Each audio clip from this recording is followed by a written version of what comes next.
Let's go. Get that.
Blech. Hello, everybody. Anybody? I don't know. I'm starting at a weird time today. Well, I started at a weird time yesterday too, but I'm starting at a weird time today too. And I did say today's stream was going to be short. There are some reasons today's stream is going to be short. Yeah, there's a few reasons for that. So for one thing, uh,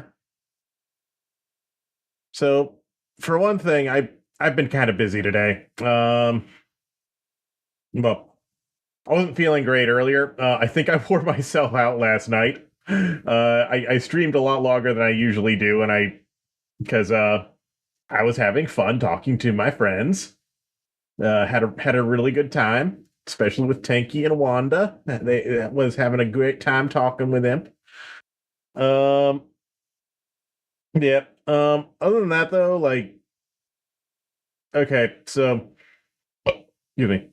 Uh, yeah. So I was already like worn out when the day even started, and then I had shit I had to take care of, like a lot of yard stuff that needed to be done. Like, okay, mowing the lawn's the easy part. That's easy. That's fast enough. But there was a lot of there's other stuff that needs to be taken care of too. You know, there's like holes are opening in the yard again because that's just been happening. Because I assume it. Well, it's partly erosion. It's partly an erosion problem because like this whole area used to be forest like 25 years ago, and now it's not. So, parts of the ground that used to be held together by roots aren't anymore. But another thing is that when they built this house, they apparently like when they built this house, they apparently like just buried like all of the leftover wood in the backyard. They literally just used all the leftover wood from building the house as just like filler for the dirt for the yard. And that's not a great practice because it means that as that wood after a while that wood is going to start to rot and it's just gonna the dirt that was being held up by it's gonna collapse. So that's another reason why a bunch of like holes and little canyons have just been opening up in the backyard. Because like you're not supposed to do that, as far as I'm aware. Like that's not supposed to be allowed. You're not supposed to do that, but apparently it's just very common practice that just all of the builders do, even though they're not supposed to do that. So yeah, that's been a thing. So new holes just keep opening up, and we just have to keep filling them in. And another thing is that well,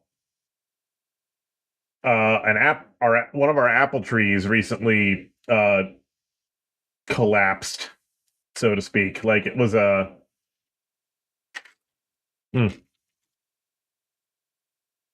we have an apple tree out back, and recently the top of it like crack like one of the major branches like cracked and fell over. So it's kind of just sitting on the yard now and blocking everything.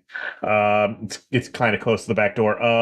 Ma doesn't want us to Ma doesn't want us to actually like cut it off and take it away yet, though. She wants us to wait until the apples on it are finished growing and we can harvest them before we actually like cut off the part that fell over and take it away, because she wants to still get the apples on it, because there are a lot of apples on it and they do look pretty good as well, actually, on this part of the tree that's fallen over. But we got to get rid of it sooner or later. But for now, it's just like blocking a lot of stuff. So that's been a thing. So yeah, there was a lot of yard stuff, and after that, I just felt like, oh gosh, I want to just stand in the shower and just stay in there forever. Oh, speaking of, my mom's actually been getting a lot better recently. Her voice started coming back, and then she went to the doctor, and they gave her some antibiotics, which have also been helping her recover, I think, quite a bit. So my mom's getting better, which is good. I was nervous about that, but she's been improving pretty rapidly, so that's good. That's good. Um, Other things besides that, in terms of why, well, that's why the stream started late, is there was just a bunch of shit to do today. As for why it's going to be a short stream, well, there's a few reasons for that. A, yesterday's stream completely exhausted me. For anyone who was there yesterday, like I streamed a lot longer than I usually do, just because I was like chatting it up with in NetPlay. So and I wasn't getting tired like I usually do. I wasn't getting tired like I usually do. So it was a lot of fun. But uh that means I ended up borrowing energy from my future self. So today I am a little bit on the tired side. So that's one reason why today's stream is going to be shorter. Another reason why today's stream is going to be shorter is uh I got some friends who I'm going to be doing stuff with around 10 o'clock, give or take. So as a result, today's stream is only going to be about 2 or 3 hours tops, when usually I like to go 4 if I can. So that's another reason why today's stream is going to be shorter than normal. It's not a big deal, but you know, it is what it is. What it is. It is what it is. What it is. So that's all that's going to be happening there. Anyway, Mario Kart. Mario Kart. Mario Kart. Have I mentioned Mario Kart? So because of that, for today, it's mostly going to be like, okay, if I can be convinced to do some multiplayer, I will, but my plan for today is just to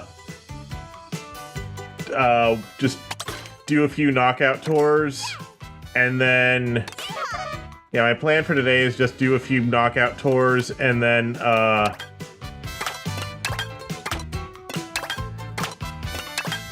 yeah, my plan for today is just doing a few knockout tours, and then do some free roam.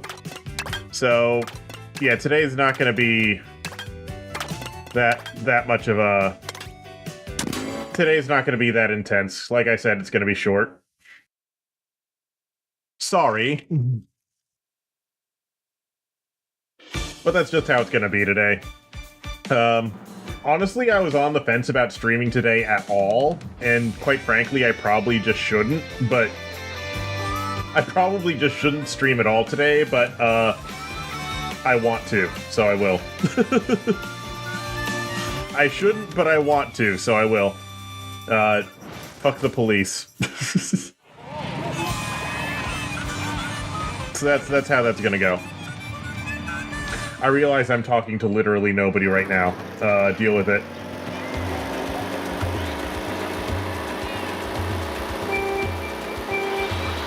That's how you gotta do it in order to... That's how you gotta do it sometimes. So yeah, it's gonna be an empty Wednesday, and I'm okay with that. I kind of just want to ramble while playing Mario Kart anyway. If anyone has a problem with that, they can well, they can not watch. In fact, I don't think anyone is watching. So either way, it's gonna work out just fine. Either way, it's gonna work out just fine.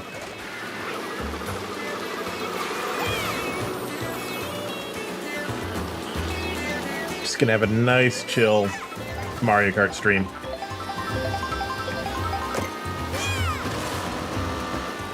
Because I want to.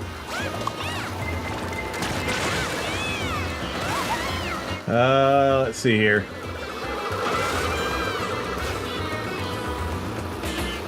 I do really like this game visually. Like, when I first saw this game, actually, when I first saw the trailers of this game, I was actually on the fence about it, kinda, because, like, but the very first time I saw any trailers of this game, Mario Kart World, I actually did have a little bit of... I was a little bit apprehensive about the art style shift, because I did get into this a little bit yesterday. It is a lot more subtle with its details than Mario Kart 8 was. And so I was actually nervous that they were going to be, like... I don't know, at first I did not actually like the new visual style of this game, because it is different from 8, and I really like the visual style of Mario Kart 8, both the original game and, like, the original 4 DLCs that they came out with on Wii U, and that got added to it, and that became part of the base game when it was re-released on Switch. I do really like that visual style. So when this game deviated from that like a little bit, it went a little bit simpler. I was initially kind of nervous, like, oh no, I was a little bit nervous initially, like, oh no, is it going to look like the booster course pass? Thankfully it didn't. But, you know, I was nervous for a bit that was what it was going to happen. Once I took a closer look at it, I was like, okay, yeah, they actually they aren't doing that. It's just the details are more subtle than they were. It's a little more cartoony, but not in a bad way, like the booster course pass was. Because, okay, the booster course pass still looks like dog shit. Most of the courses do look like dog shit. Which makes sense because they basically just took the materials from the textures and materials from the mobile game and then, like, added some, like, fake detail layers to fill it out visually. So, you know, and the booster course pass was thrown together in a hurry, so it did not get the TLC it needed. So, you know, I get it why the booster course pass looks the way it does. I do understand.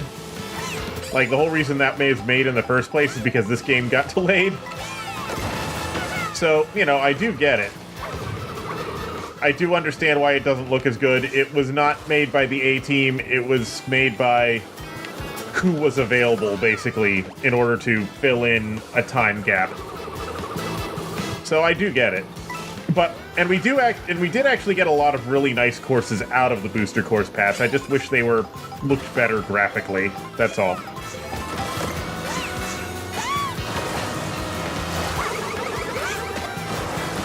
That's all. I do understand why it is the way it is. And I do understand why Nintendo's going for this art style now. Like, okay. Nintendo's actually been doing this art style for a while now, like, even on the Switch 1, because, like, okay, the Wii U, when Nintendo released the Wii U, and most of the first and second party games for the Wii U, Nintendo was very much going for Nintendo very much had a mindset of, we have to prove ourselves sort of thing. Like, they really wanted to prove that they could make games that looked beautiful and detailed and real. I am going the wrong fucking way. They wanted to prove that they can make games that look beautiful and detailed and realistic and shiny and all those things with the Wii U. And that was a legitimate concern for them because one of the main critiques of the Wii was that the Wii did not have the graphical chops of the PS3 or the 360, so Nintendo wanted to prove that they could match that. So that's why Wii U games look the way the first and second party Wii U games look the way they do, because Nintendo was in full Nintendo hire this man mode and was actually sacrificing visual style for the sake of making materials look more realistic. And I did actually like that look. That the Wii U games had, that the first and second party Wii U games had, but it was very much not the kind of look that Nintendo usually goes for, and I imagine that a lot of their artists probably were not comfortable going for that look. Because then when the Nintendo Switch came out, with in terms of the Nintendo Switch, games which had been originally, like, in development for the Wii U and, like, ported to the Switch, a lot of them still had that, quote-unquote, Nintendo hire this man look. But new games that they were making weren't even trying to look like that.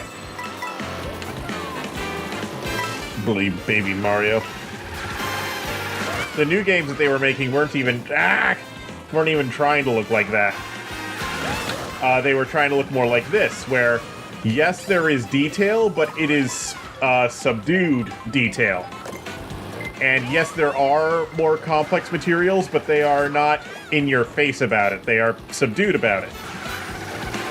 So that's kind of a thing that Nintendo was going for kind of throughout the Switch generation, honestly. And this game also reflects that. It is more detailed than Mario Kart 8, but it's subtle about it. It's subtle about its additional detail. It's actually kind of like if you compare a lot of like graphical differences between like Smash Bros. 4 and Smash Bros. 5, actually. Between Smash Bros. Wii U and Smash Bros. Ultimate, you actually see something kind of similar. Where it's like where Smash Bros. U kind of where a lot of character models actually look more detailed in Smash Bros. For Wii U than they do in Smash Bros. Ultimate, depending on the character. It's most apparent with Donkey Kong. Donkey Kong in Smash Bros. Wii U looks beautifully rendered, and Donkey Kong in Ultimate looks a lot more cartoony. In Wii U, he had this whole fur shader that made him look like actually furry and stuff, which was actually kind of inherited from his Brawl model kind of thing, because his Brawl model also had that, but in the Wii U version, they were able to really push that further. But then in the Ultimate model, they backed off of that, and they made him a lot more cartoony looking. And a lot of people are actually very split on that, from what I've seen. Like, a lot of people very strongly prefer Donkey Kong's, like, Smash 4 model over his Smash 5 model. And I don't disagree. I do prefer the look of his Smash 4 model, but his Smash 5 model is definitely what Nintendo wants Donkey Kong to look, closer to what Nintendo wants Donkey Kong to look like now. So, you know, I get it. Nintendo has a certain, like, vision. They had to compromise on it in the Wii U era in order to, like, prove themselves, but now they don't really care anymore with the Switch and the Switch 2. So, the visual style of this game is very much kind of part of that lineage. Like, you can tell. Like, Nintendo had their thing where they wanted to prove themselves, and now they don't feel like they have to anymore. They don't feel like they have to. Why is my mouse clicking things on its own?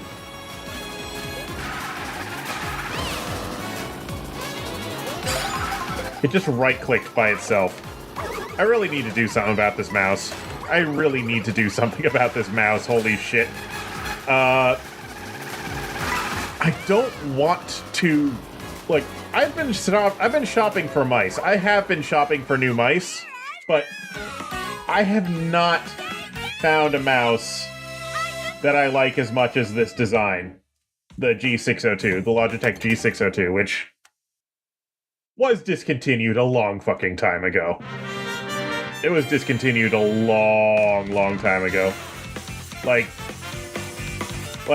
not only was this mouse discontinued, but the mouse that came out after this mouse was also discontinued. Like, the new model that they released in order to replace this mouse was also discontinued. So, you know, it's not like I can get this model of mouse anymore. Like, I looked online. This mouse was like somewhere in the ballpark of $40 to $60 new. New old stock is like $200 to $300. And even used ones are like $150. So clearly people want this mouse, even though Logitech refuses to make it again. But I do wanna replace it or fix it. So, like, I've said this before, but that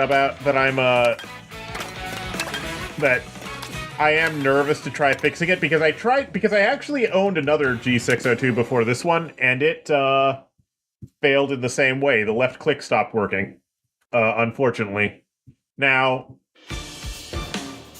that said, I have learned quite a bit about soldering since then, And more importantly, I've learned quite a bit about desoldering since then. And I do have the parts I need to fix it. It's just the left click that's broken, so I really just need to replace the... I do just need to replace the left switch on it. So it is going to... Well, the biggest difference is that I ordered some desoldering braid. Because for some reason, none of the stores nearby carry desoldering braid. For some reason, that's something you have to mail order. Even though, like, that's a normal-ass thing that you would expect any place that carries, like, soldering equipment, like solder or soldering irons or whatever, you'd expect them to also have desoldering braid, but apparently they don't for some reason. God only knows why. I had to order the stuff on Amazon. I imagine if Radio Shack still existed, I'd probably be able to get it there, but they don't, so I can't. Actually, there might still be a Radio Shack over in Hudson. I don't know. I haven't checked in a while, but the thing is, like, if there is still a Radio Shack, it'd probably be like an independently owned thing, since Radio Shack as a company imploded years ago. So they probably wouldn't have all the things you'd expect to get from a Radio Shack, so... You know, it is what it is. I don't like it, but it is what it is. You know what I mean? Yeah. You do what you gotta do. So... Once that comes in, which it should be here by the weekend in theory, unless Amazon is being weird again. So, yeah, because I ordered a bunch of stuff at once. So, like, I ordered some new soldering tips, because another problem is that the soldering iron that we own is not designed for contacts as small as these devices have. It's designed for big, bulky things from, like, the 1980s. So, got some new soldering iron tips that are designed for smaller stuff. Got some desoldering braid. Ordered some more solder, too, because we're low on it. So, you know, we should be able to do something. I should be able to do something with that.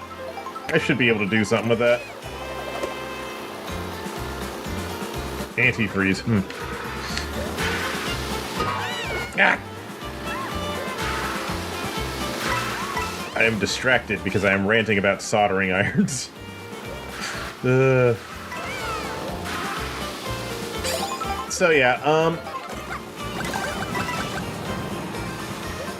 I have a plan. It's just that if it goes belly up, then it's gonna be a pain in the ass. Because then I'll have to buy a new mouse. Because this one I can still kind of get it working if I just spam left click like several hundred times. It will start halfway working again for like a few hours, but then it'll go right back to sticking and double clicking when I mean to single click and not holding down and stuff like that again, because yeah, the left click's broken. The left click's broken. It needs to be replaced. So yeah, I'm gonna try to fix it, and hopefully what happened last time is not going to happen again. Because what happened the last time is, for whatever reason, I don't understand why, but when I replaced the left click button on the mouse the last time, for whatever reason, that somehow broke the chip that, for whatever reason, that broke the image sensor on the mouse, so it stopped being able to detect movement. Which, you know, makes it no longer useful as a mouse. So that wasn't useful. I'm not sure how that worked though, because that wasn't even the part of the, because like I didn't put any pressure there. That was not the part of the mouse I was working on at all. I didn't apply heat there, I didn't apply pressure there, I didn't apply the alligator clips there to hold it in place. I don't know how that got damaged. But yeah, so I'm gonna try, either way, I'm gonna try it again with this new mouse. Well, it's not new, it's like 2 years old, but, well, it's older than 2 years. I don't even remember when I bought this mouse. I remember I bought it when the first one broke. Which was like, probably like 6 years ago at this point. But I kept the first one just in case, because I saw that they had like gone out of production, and I was like, okay, I might need to hold on to this for whatever reason. Anyway, yeah, I'm gonna try to fix this one and hope for the best. Will it succeed? I have absolutely no idea. Probably not. But I gotta try.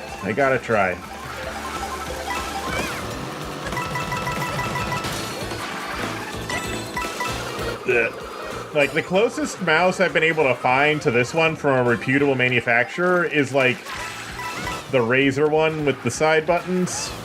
The Razer MOBA mouse. I can't fucking see. Help. Okay. The Razer MOBA mouse, which,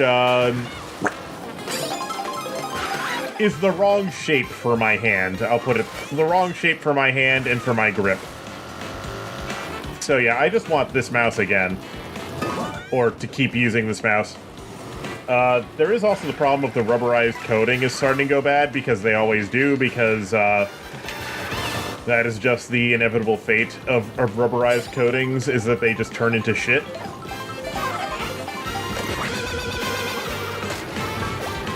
Oh, okay. That cannot be healthy for him. Just vomiting up spike balls like that.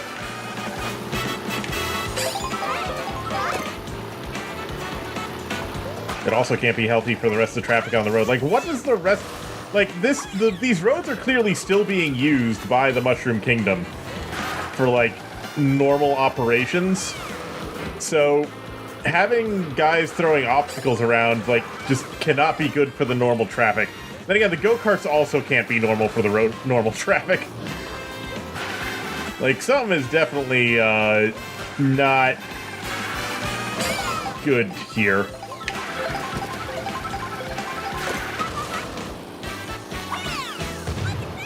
Haha, sniped. No! There's nothing you can do about lightning. Thankfully, it doesn't actually hurt you that much in this game.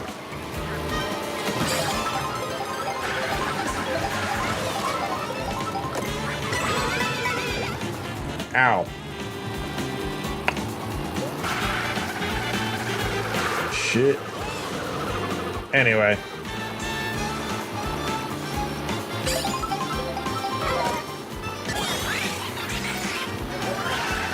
So that's my plan.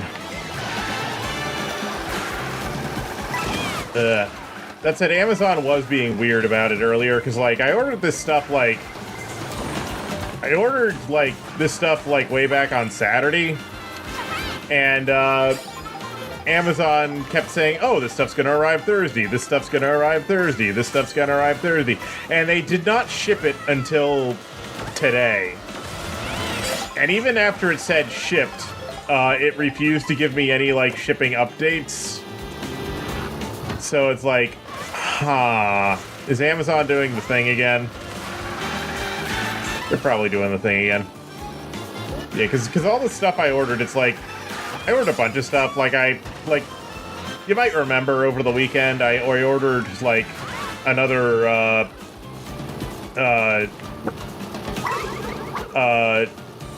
spoofer thing, because at first the one I was using now didn't work for making the switch to think 1440p was an option, but then at some point it apparently decided to work after all, so it's like, oh, okay. But, you know, before that, I was like, okay, it doesn't work, so I ordered one specifically for 1440p. A spoofer thing. I don't remember words anymore for some reason. The thing that tells the HDMI source what resolutions the HDMI sync supports.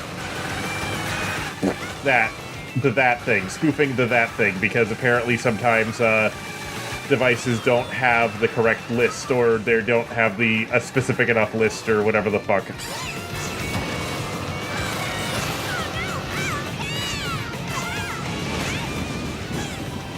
Yeah.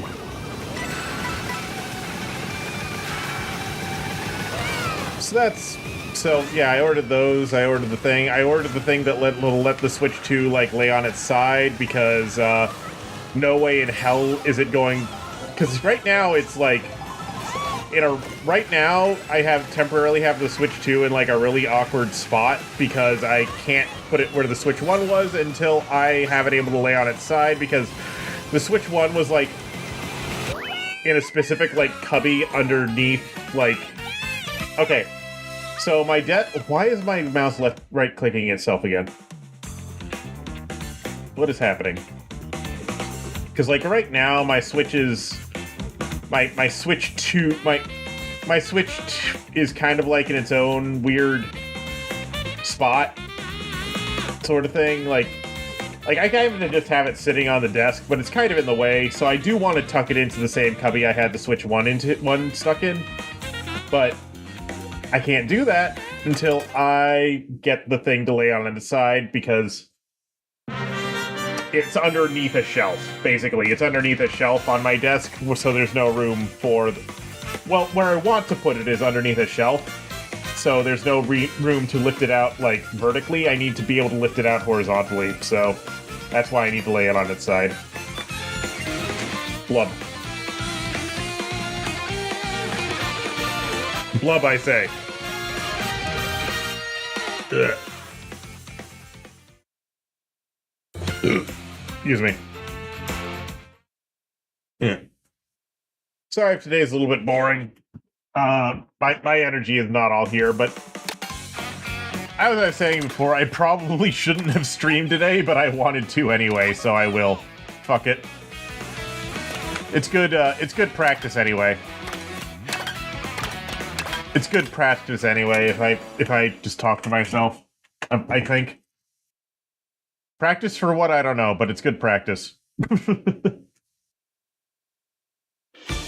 But I do see you in chat, by the way, Talons. I know you're there. You can't hide from me.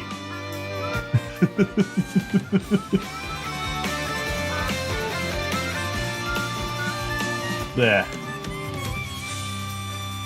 I also actually need to get around to fixing my PS3 at some point. Like, I was gonna do it like 2 months ago, and I keep putting it off. I really do need to get around to it sooner or later, though, especially since, like, if I don't eventually get around to it, then...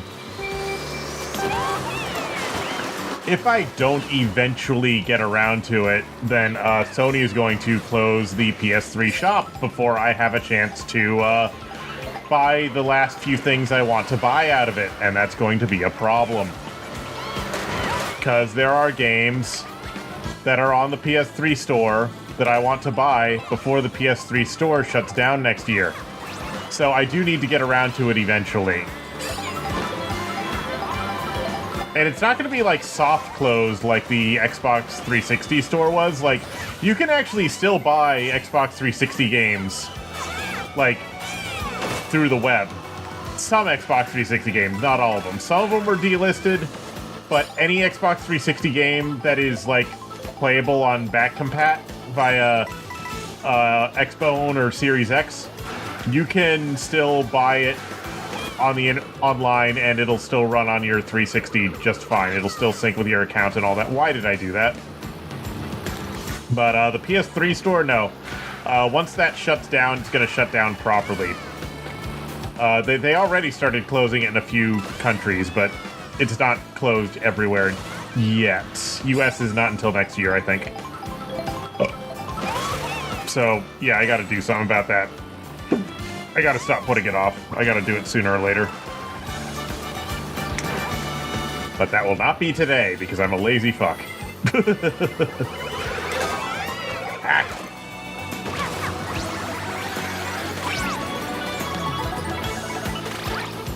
I am a fish. I'm a cheap shit.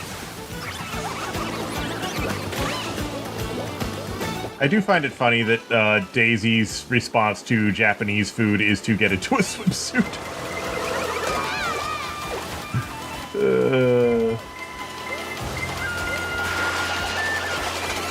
A lot of people apparently hate this level because, like, the second half of it that's water is, like, bullshit, but I don't know, I like it. Like, it's not my favorite, but I like it well enough.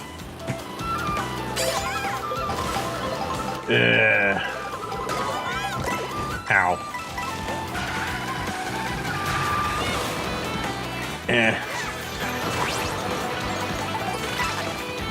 This thing again.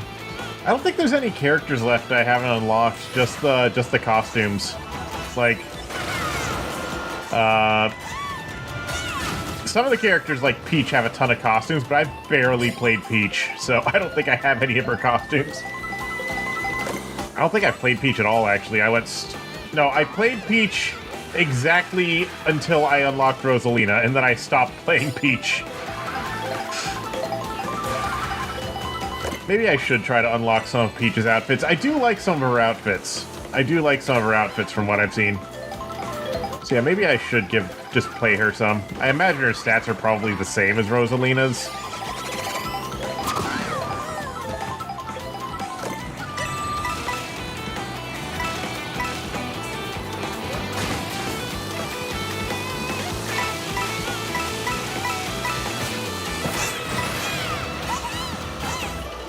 Like, I'm not positive, but I imagine they are.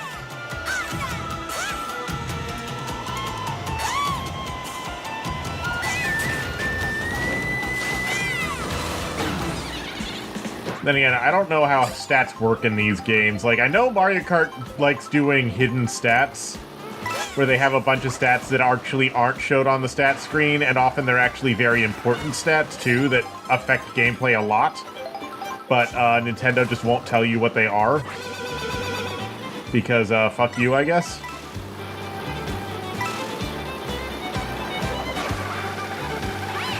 Or also, so apparently sometimes the stats screen just lies to you. And also they frequently won't tell you the character stats, only the kart stats as well, apparently. I don't know. I'm not an expert on that stuff, but I know, but I've like heard people who do know about that stuff go on long ass fucking rants about it, so, which I did not internalize at all, but apparently it's a thing. I don't know, it's Mario Kart. So, I imagine it's like partly to like get you to try things, even if you don't, like force the player to experiment rather than just read the numbers, I guess is the idea, but I don't know how if I like that. I like that. I don't know.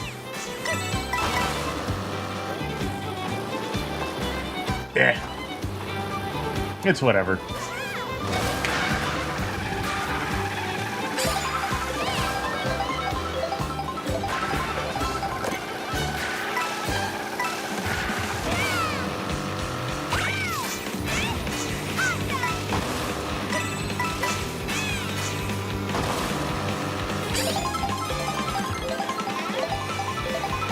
Once again, I love this song. I do not like this version of... I love this version of the Choco Mountain theme, but I do not like this version of the Choco Mountain level.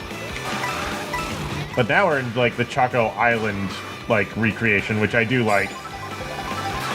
Like, this is very obviously a recreation of part of the Choco Island SNES stages.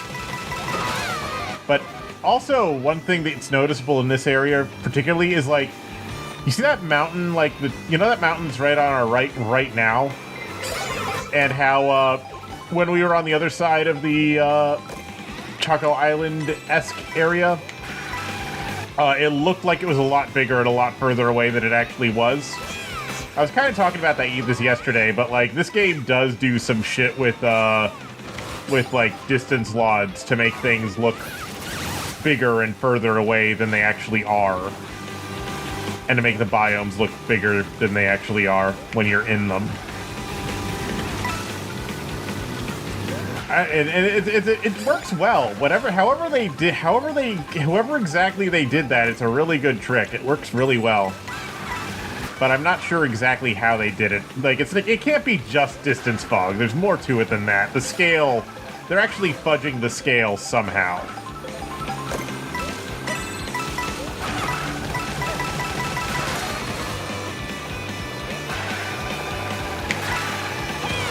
They're fudging the scale somehow. In a very cool way.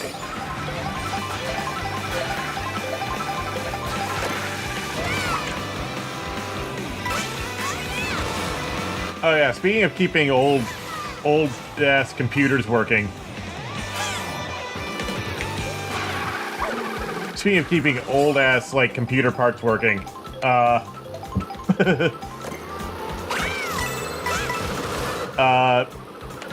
other day, well, recently, a friend of mine has needed upgrades for their old computer to keep it working and stuff. Like, I helped them install Windows 10 on it because they got this thing back in 2016, and obviously they installed Windows 7 on it because it was 2016.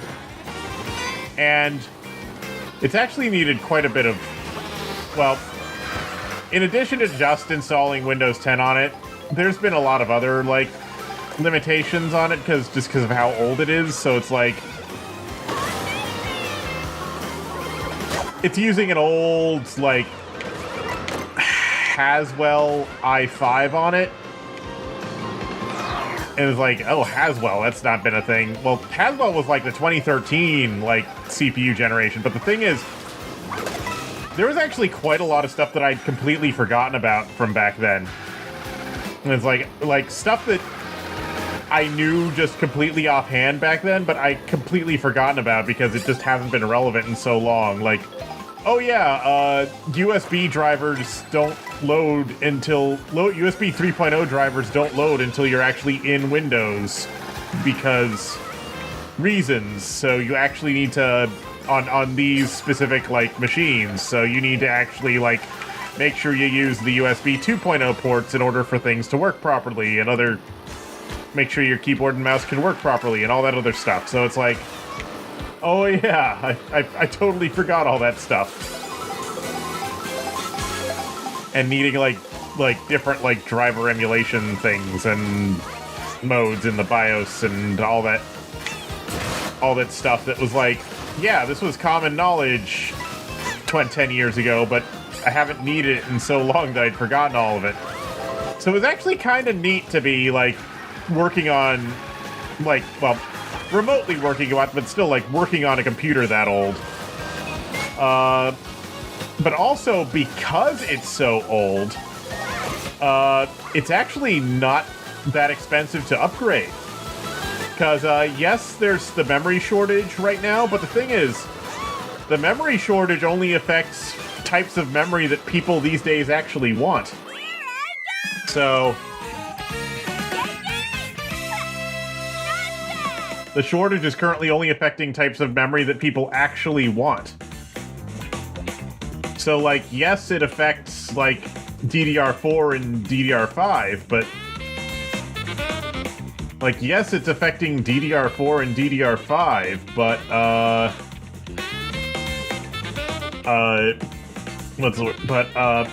it's not affecting DDR3 memory, because nothing new has used DDR3 memory for a while. So the other day I mentioned to him, like, hey, you can actually upgrade to 32 gigs of memory for pretty cheap because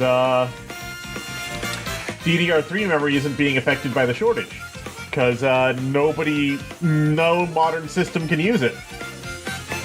No currently supported system can use it, so you can actually upgrade for pretty cheap. This was TDD I was working with, I was talking to about this because their machine's pretty old. Another thing that they can do with that is, as far as I'm aware, Hasmel machines cannot boot off of M.2 drives, but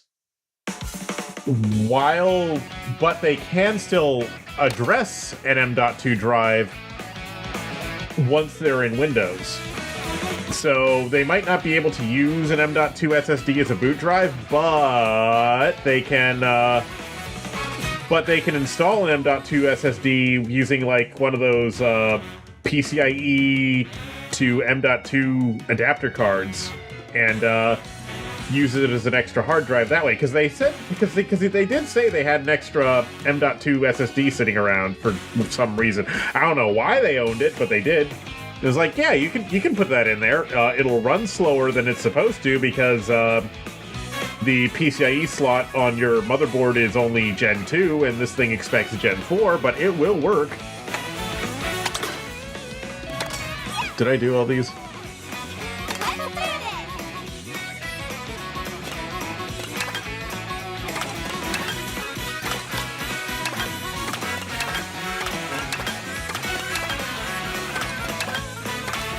Actually, I should probably get used to...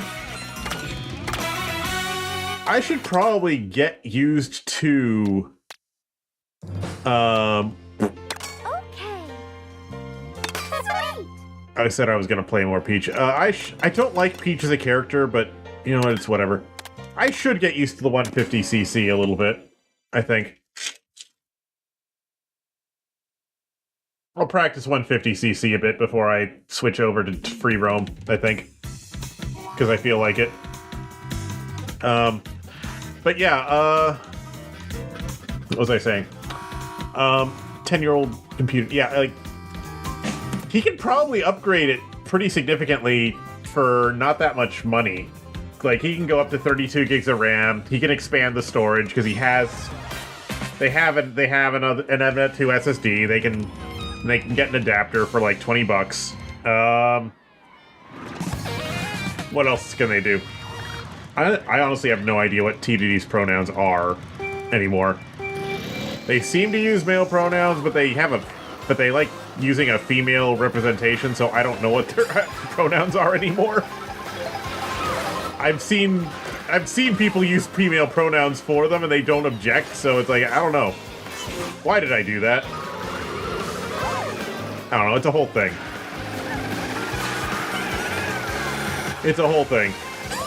So it's like, I'll figure it out. I guess I could just ask them. I could just ask, but I don't feel like it right now. I'll do it later.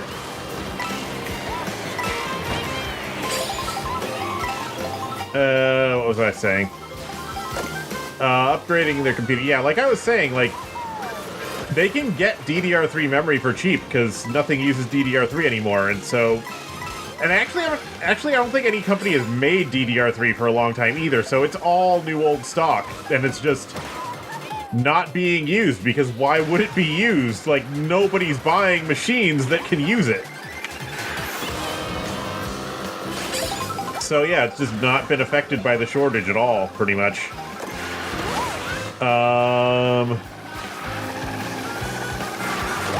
And another thing they can do is they can just get...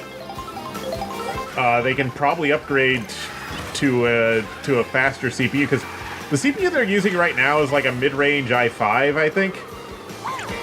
They can upgrade that to an i7 and get like a good like. I think I checked the benchmarks, and depending on the task, it's between 25 and 80% faster if they upgrade to the whatever the Haswell i7 was. 4790K, that was it, the 4790K. If they upgrade to whatever they're using now to the fastest chip on that platform was, the 4790K, they can do that for only like, probably only like $50 or something, and get a huge performance boost in like games and stuff. Now, the graphics card's probably still going to be a limiting factor because it's also ancient, and it's a 10-year-old graphics card. What do you want? But, yeah, I think that could be okay. And actually, hard drives, like mechanical hard drives, like, yes, mechanical hard drives have been hit by the shortage as well, because it's like,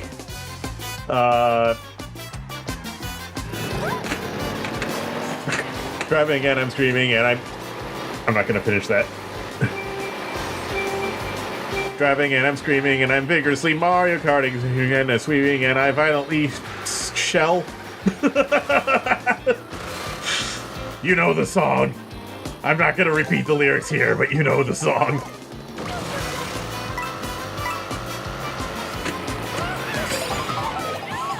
And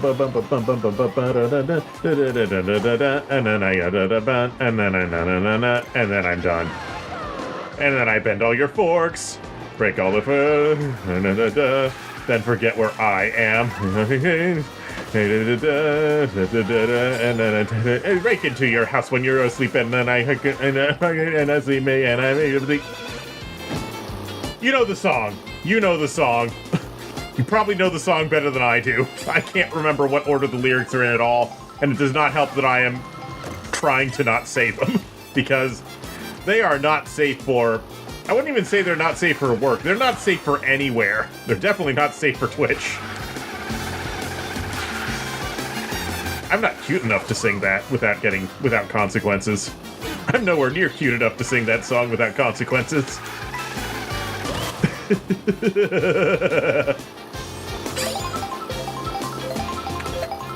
But yeah. Yeah, a lot of old hardware is, like, it's not, like, great, but it's, like, still very functional in the modern day if you're okay with the limitations. A 10-year-old graphics card can still run, like, sure, it might not, a 10-year-old graphics card might not run AAA games great, but like AA games are still gonna be fine, probably. And indie games will probably still be fine. Like, the AAA space haven't been doing anything interesting in the last decade and a half anyway. Like, Nintendo's the only publisher that's, like, putting work into it, and I don't know if anyone would even consider Nintendo games to be AAA games, because they don't really engage with the AAA gaming culture, you know what I mean? AAA doesn't really mean anything now that I think about it. AAA game doesn't actually mean a damn thing, except that, it was expensive to make, I guess. I don't fucking know. But, yeah, like, the AAA space doesn't really do anything interesting. So, not being able to play AAA games is not actually as big of a downside as I think a lot of people think it is. So, like, an older graphics card is fine. Probably.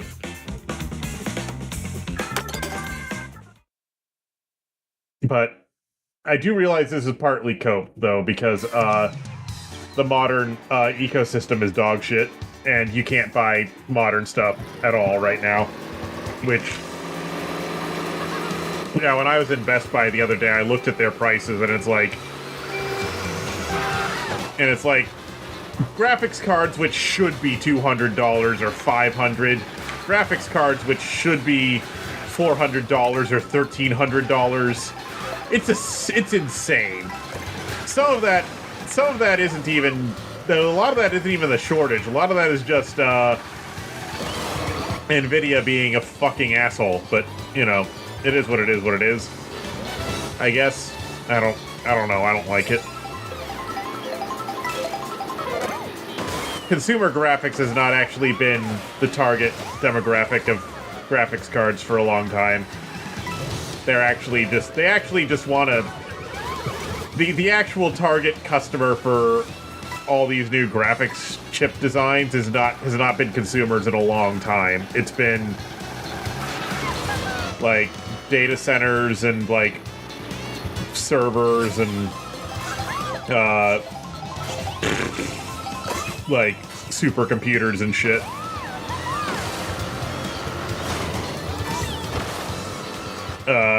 consumers have just been like getting the scraps pretty much.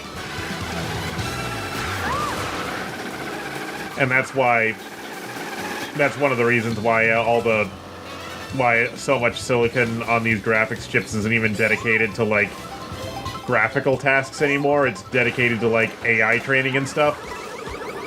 Like, yes, that's being used for like upscaling tech and stuff as well, but the thing is though,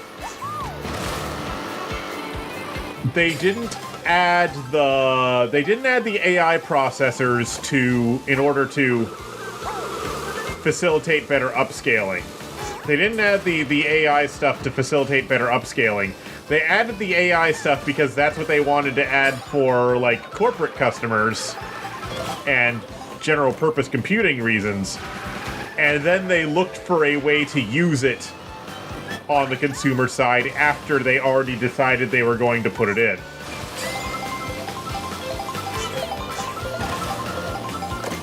It was not a problem in search of a solution. It was a solution in search of a problem. It was done backwards.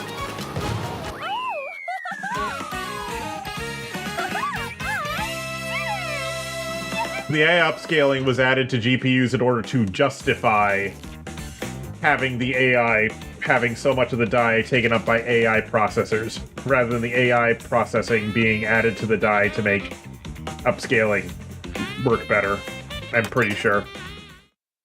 Because, like I said, consumer graphics is no longer the target, is no longer what GPUs are being designed around. It hasn't been in a long time.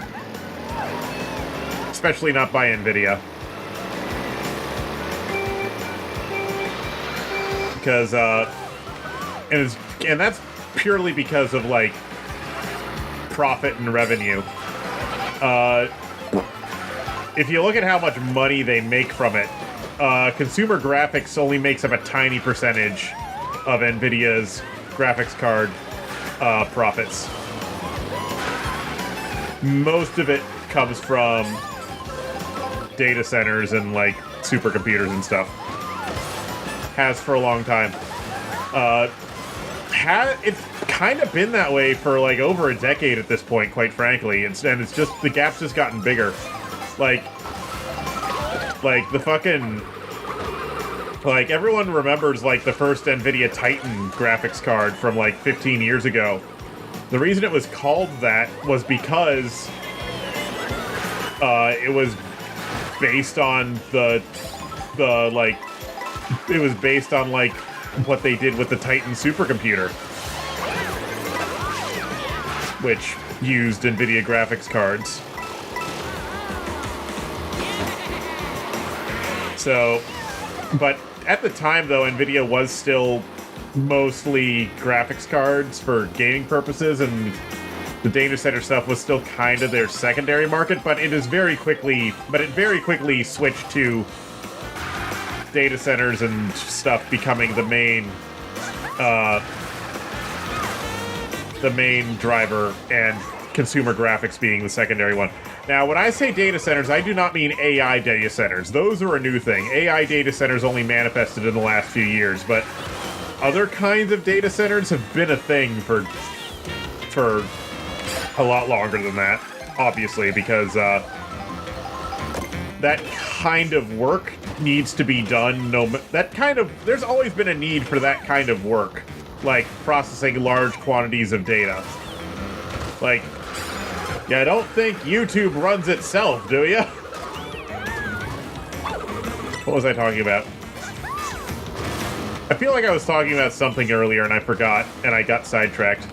Hard drives, that was it, hard drives. I was actually surprised that, like, smaller hard drives, like 10 terabytes and under, well, 8 terabytes and under, you can actually still find them for not amazing prices. They still cost more than they used to, but they're actually not as bad as I thought they would be. Like, hard drives in the 8 terabyte and smaller, capacities. Like,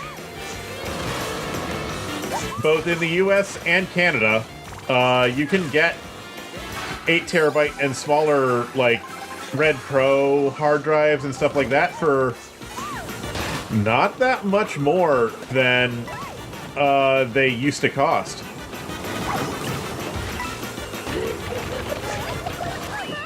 Like, maybe only like a 25% up mark instead of like a 200% or 300% up mark like have been on other things.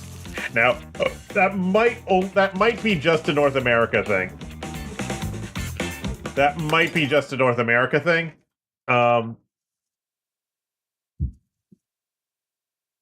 54, that was close. That might be just a North America thing, because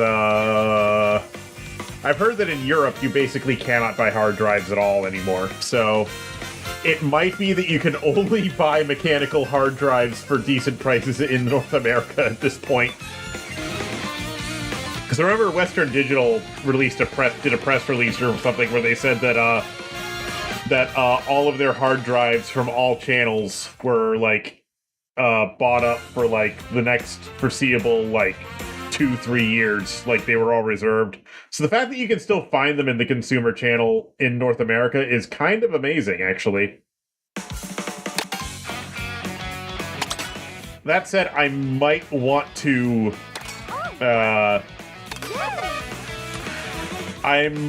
consider picking up some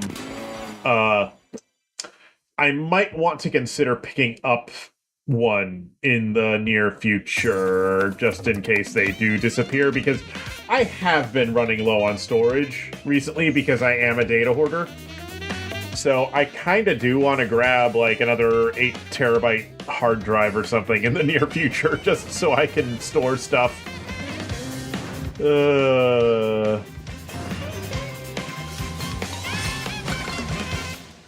But yeah, like, I remember even back when, like, hard drives are surprisingly not affected all that much in North America. I'm sure in Europe it's terrible. But, like, I remember even back when, like, Chia Coin, when it was a thing, they were hit a lot harder than they are right now. Like, when was that? 2021? 5-ish years ago? Chia Coin?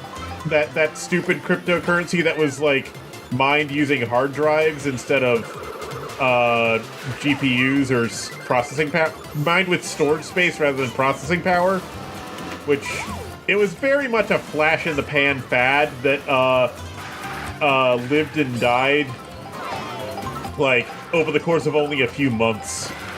Like it flared up for a few months and then everybody collectively forgot about it when it did not end up making any fucking money and didn't attract any speculators, because cryptocurrency required speculators to grow in value, because it's quite literally all speculator stuff. But yeah, when Chia Coin didn't get any adoption, it kind of just collapsed.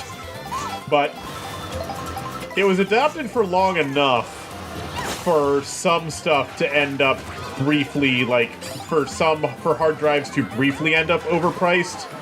And they did actually briefly have an effect on the SSD market as well. More specifically, what happened, if I remember right, was... So, one thing that happened was Chia Coin had this interesting characteristic where it would eat through and destroy a TLC SSD. It would eat up and destroy TLC NAND within only, like, a few weeks of operation. So, like, oh, our TLC drive is rated for 600 terabytes written or whatever, and it would just die within 2 weeks, and it's like, oh, this stuff is hard on TLC NAND. So, because of that, a lot of SSD manufacturers actually shortened their warranties because of that stuff, which was really funny to me. Rather than fixing the problems with TLC, they just shortened their warranties. Another thing that happened was, because of that, people who were mining Chia Coin started buying up all of the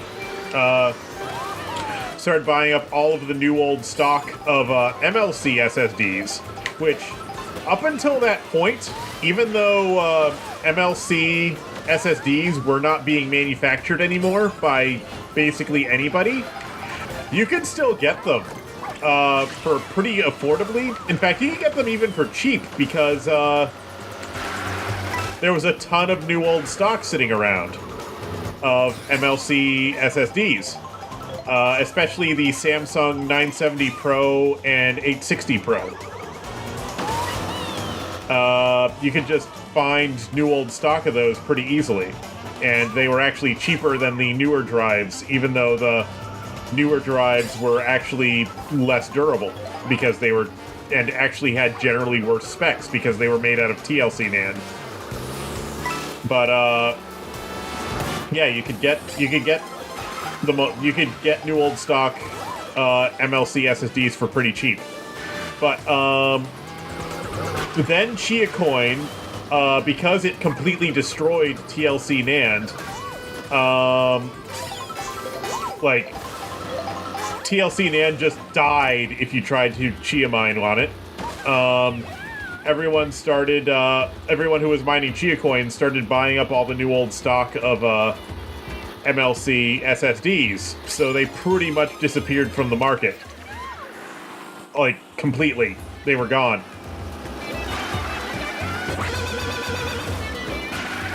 Unfortunately. So that sucked.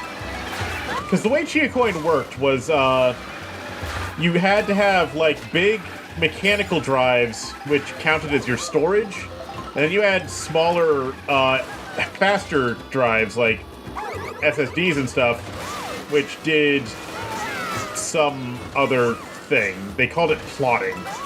I don't know. Like I said, it was a flash-in-the-pan thing, and it kind of sucked, and the only reason I know about it is because of what it did to the drive market. Because I couldn't get MLC SSDs anymore after that happened. Which sucked. It just really sucked. Ugh. I hated it. I hated it so fucking much.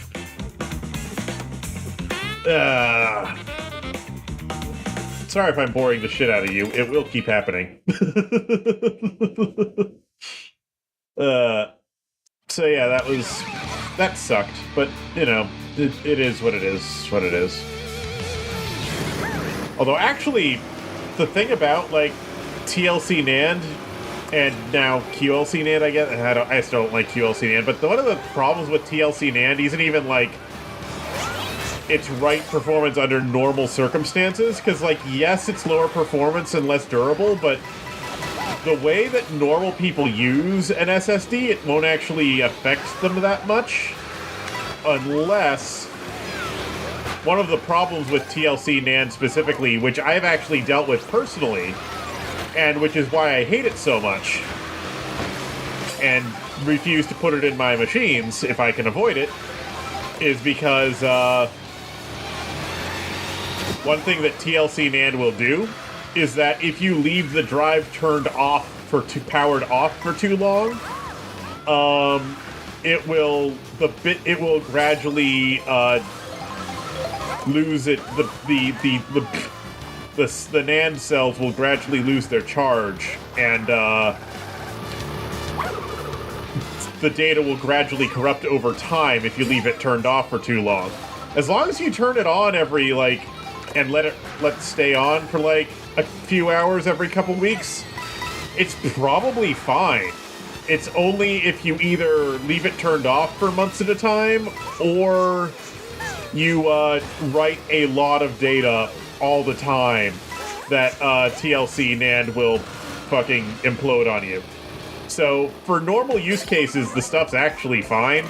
It's only if you're a weirdo like me, who uses their drives in weird fucking ways, that TLC NAND is a problem.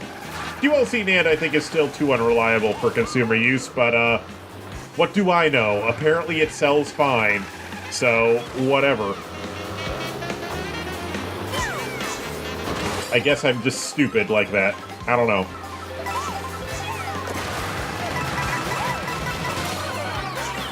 I guess I'm just stupid like that. Oh wow, I've already been streaming for over an hour. I didn't I didn't realize, I didn't notice. Oh well.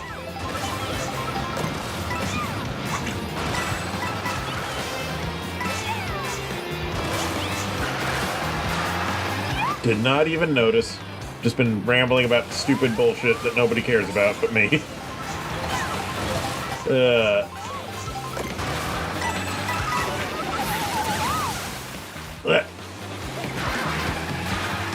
Hi, Daisy.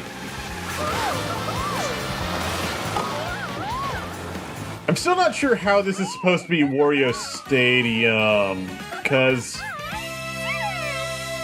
it doesn't feel like Wario Stadium to me at all. Like, it's supposed to be, like, this is another one of the reimaginings in this game, which I don't really... This is one of the course reimaginings in this game that I don't really see it, you know? Like, I understand that they're doing it, but I don't really see it for some reason. It's not, my brain doesn't really see it. Like, I don't look at this and see the original course. For some reason. I don't dislike it, but I don't see the original course when I look at it. But it's not like Choco Mountain where I actually hate it because I just like the original course that much. Because I actually didn't like Wario Stadium that much as a course, so I'm kind of fine with this reimagining. But Choco Mountain's reimagining I do not like because I like the original course too much. It's whatever. I didn't like the Mario Kart 8 / Mario Kart Tour version of Choco Mountain either, though. It also deviated more from what I think Choco Mountain should be than I was comfortable with. Huh, that was lucky. And I'm also kind of just grinding for Peach's outfits, because I know Peach has a lot of good outfits, and I just don't have any. I just don't have most of them, because I haven't played as Peach very much. At least I'm given to understand Peach has a lot of good outfits. I haven't actually seen most of them, I feel like. Maybe I've been deceived, or maybe I was just assuming she has a lot of good outfits and she actually doesn't. I don't fucking know.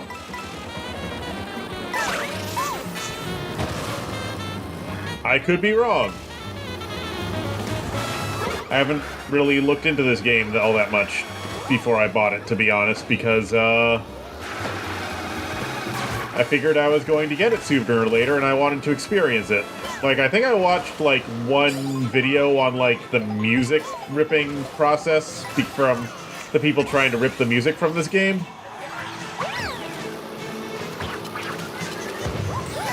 And, like, I think I watched Vinny play this a bunch when it first came out, and I think I watched a few VTubers play it when it first came out as well. But, other than that, I haven't really looked into this game all that much. And honestly, when I watch a streamer play a game, it's more to listen to the streamer than to watch the game. So it's... I don't know. Like, often I'll just put... Like, often if I'm watching a streamer I like, I will literally just put them up on my secondary monitor and listen to them while I'm doing something completely unrelated. Like, the last time I played through Sonic Unleashed, which was probably a couple years ago at this point. Actually, no, it was probably only about a year ago because it was when the recompiled version came out. Most of my time playing that game, I was literally just listening to RELVT rambling about bullshit on her streams while I was playing, because I went through a phase where she was just, like, my favorite streamer. Kinda still is. I don't know.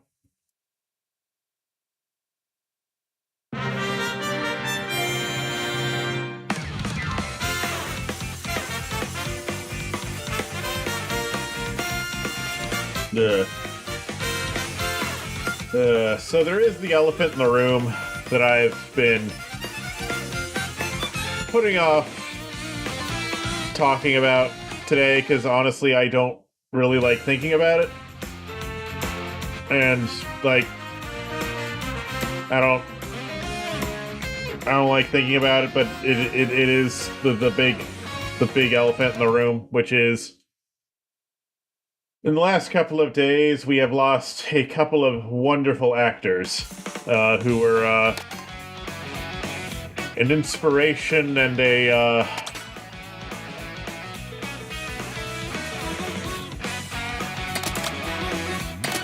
and everything to many of us. They were inspiring, they were wonderful people. We have unfortunately lost both. I don't even want to say it.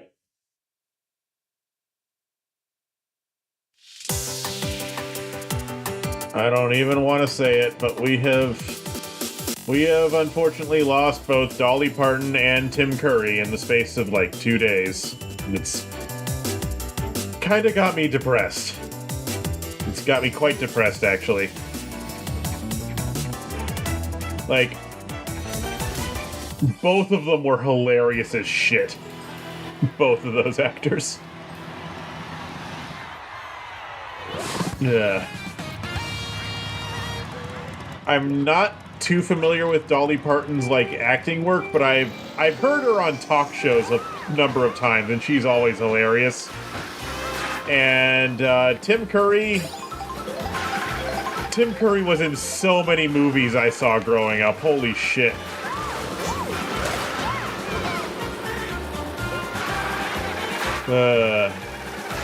And other things. Using fucking Command and Conquer as, like, the Russian guy. Where he was eating the scenery as that like, space line. Like, holy shit. They were great.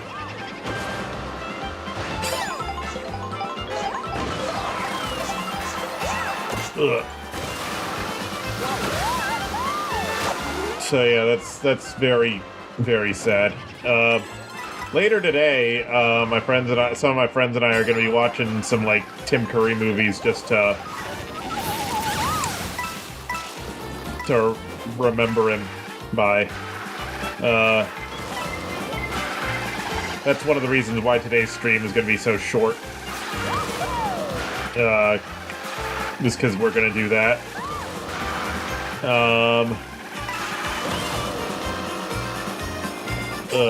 I was actually on the fence about streaming at all today, and I'm kind of thinking I probably shouldn't have, but I wanted to, you know?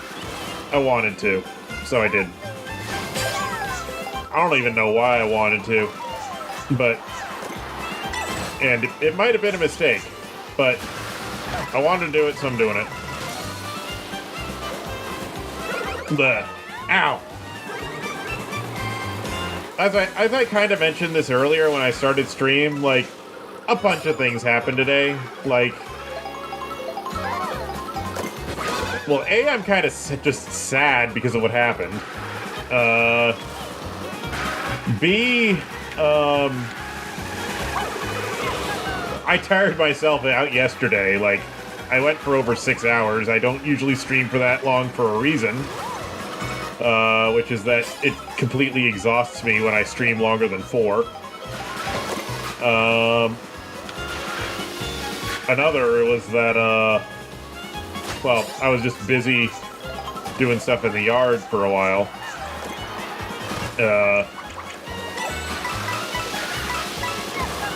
There was a bunch of shit that needed doing out there. There's more stuff that needed doing out there too, but it was kind of getting late, and I was getting worn out from doing that. And then, yeah, I got the movie later, so I kind of figured since I'd only be able to stream for about 2 hours tops anyway, I probably just shouldn't have, but I wanted to, so I will. That said, I was waffling so much that I probably just confused everybody in my Discord as to whether I was going to stream at all, which is probably why there's almost nobody here. Either that or everyone else is busy too. It could be either one, really. But yeah. Rest in peace, Tim Curry. Or if he want, actually, I'm not sure if he'd even want to rest in peace. He's Tim Curry. He'd probably want to rest in fucking chaos, quite frankly, because of the kind of person he is. So, rest in whatever state of being he wants to be in, I guess, because, yeah, rest in peace feels wrong for Tim Curry. He doesn't seem like the kind who'd enjoy peace that much. He seems like he'd enjoy being a fucking gremlin. So, I don't know. Maybe he wouldn't want to rest in peace. Well, hope he rests in whatever state of being he wants to be in. I'll put it that way. I'll put it that way.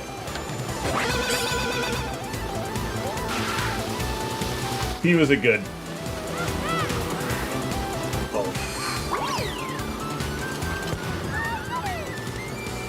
Okay, not what I wanted to hit, but it hit something at least. I don't know.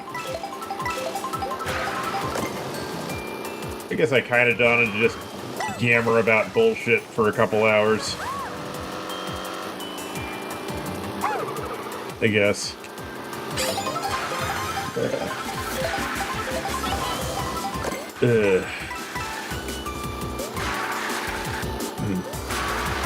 That's about it. That's about the size of it, I guess.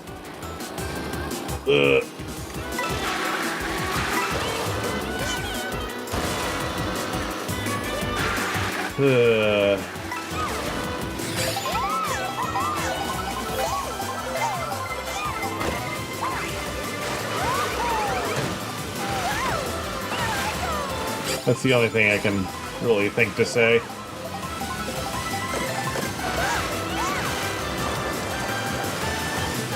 I guess.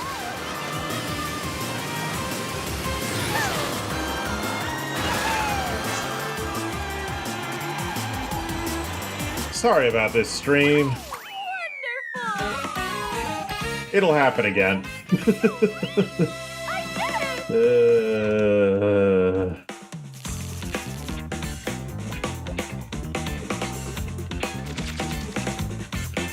It will happen again.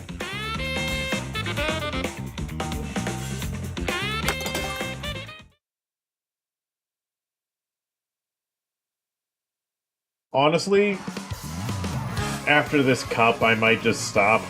I don't know. I'm thinking about it. I'm thinking about it. I might go, like, get a burger or something before movie time or something. Because we're presumably going to go watch a movie around 10 o'clock. So...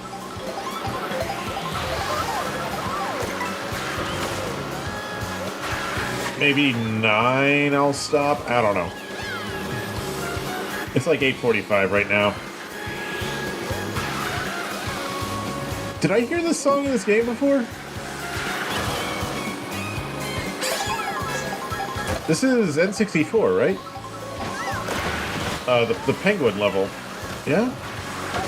I don't know, it's good. It's good. I don't know, there's a lot of good songs in this game, and I feel like I've not heard most of them because I've been fucking talking over them. Shit.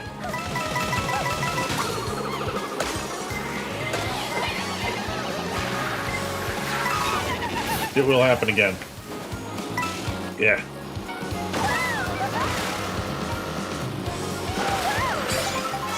I think I have some shit to work through. I don't know.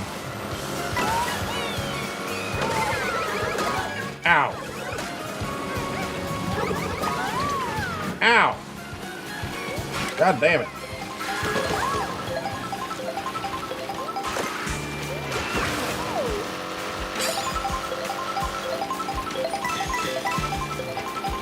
I feel like Peach should have more outfits than she's gotten. I don't know. Maybe it's because I'm going through areas that I've already been to as Peach when I first started playing before I unlocked Daisy. I don't know.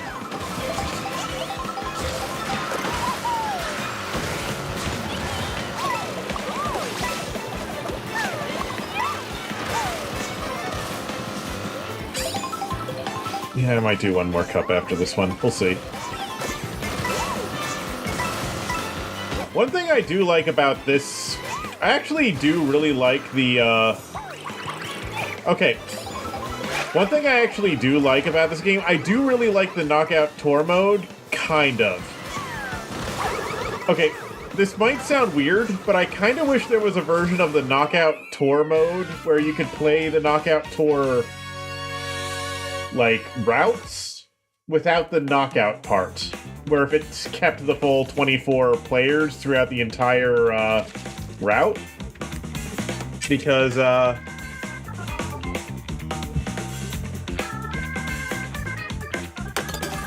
one thing I do like about this game, over Mario Kart 8 especially, is one problem with Mario Kart 8 is that it actually had a lot of courses which were kinda too short.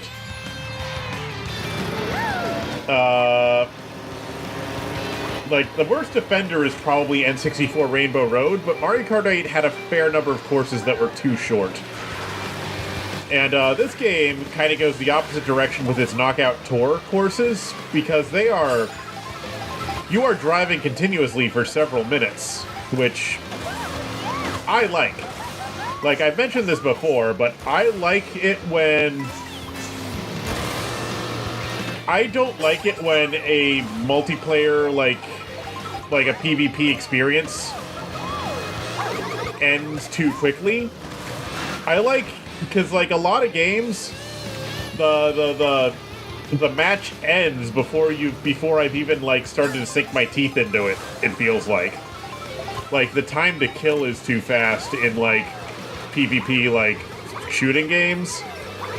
Like nobody has as much health as I would like them to. Is one of my beef with FPS PvP games. Nobody has as much health as I'd like them to. It takes too few shots to kill somebody, and it takes too few shots to die too. And in racing games, it's kind of the same. If the race is too short, I don't like it. I don't like the feel. If the race is too short. And that is also... I actually have that beef with a lot of types of games. And Mario Kart 8, a lot of the races were too short. The biggest offender was N64 Rainbow Road, but a lot of the courses were just too short. Like, the race was over after only like a minute or two, it felt like sometimes. And this game, specifically the Knockout Tour mode, the racetrack is nice and long, and it completely avoids that problem. Like, a lot of people probably think the Knockout Tour race is too long, but I think it's actually just the perfect length for a race course, personally. Although I understand why some people might disagree. And that's kind of why I want to see, like, a version of, like, the Knockout Tour without the knockout part. So it's just, like, all 24 racers for the entire length of the Knockout Tour. That might be an option. I haven't checked. I'll have to look.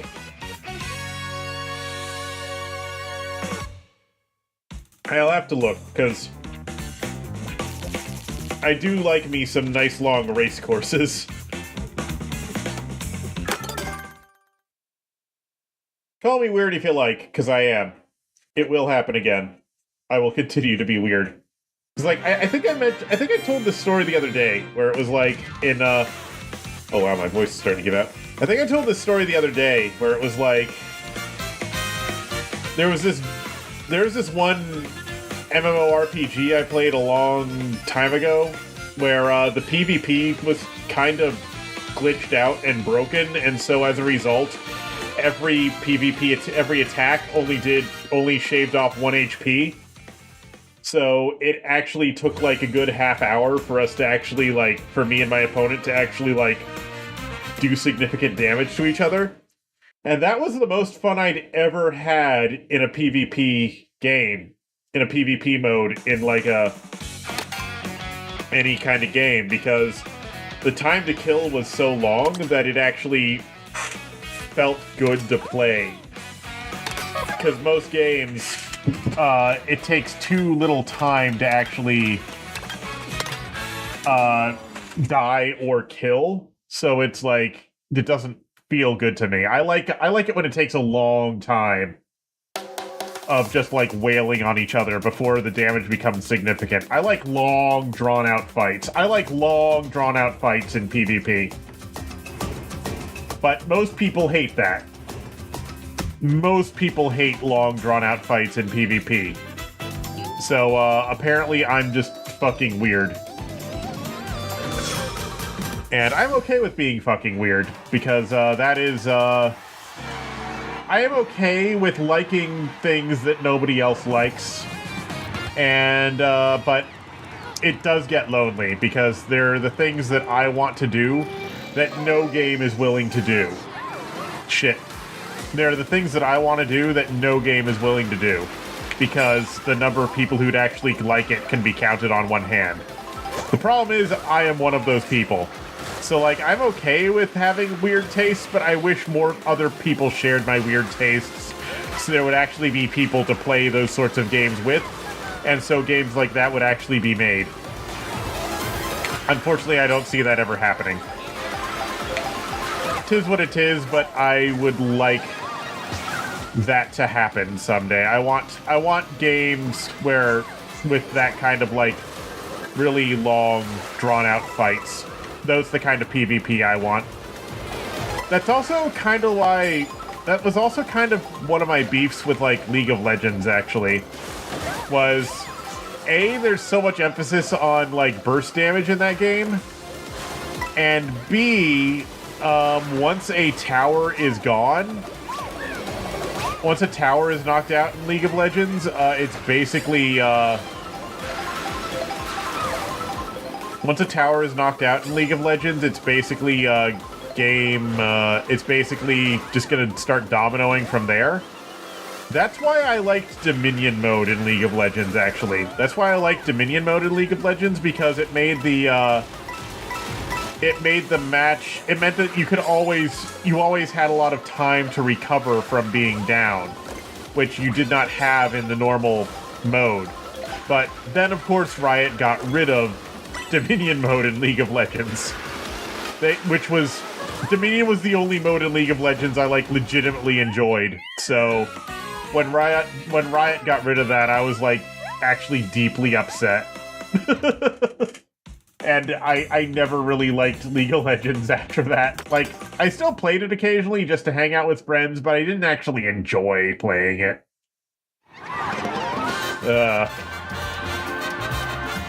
That said, among my friends, I was frequently mocked as being the weirdo who likes Dominion mode.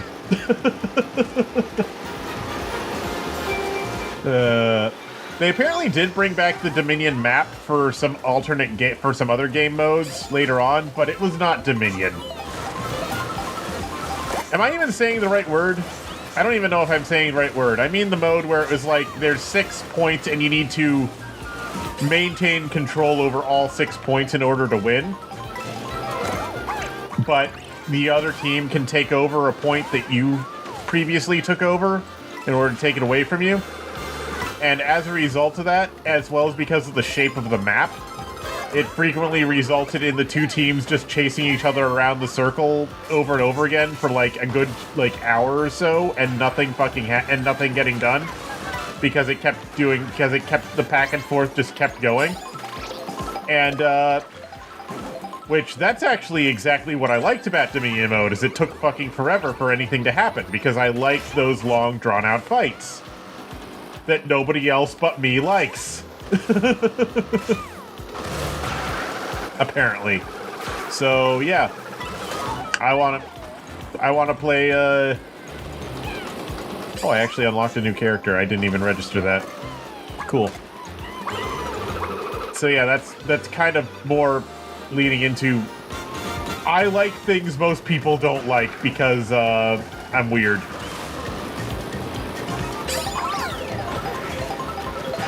And that's just how it goes. But yeah, that's kind of why I like that's one of the reasons why I like the knockout tour mode in this game, because the races are nice and long, and I just wish the knockout tour mode had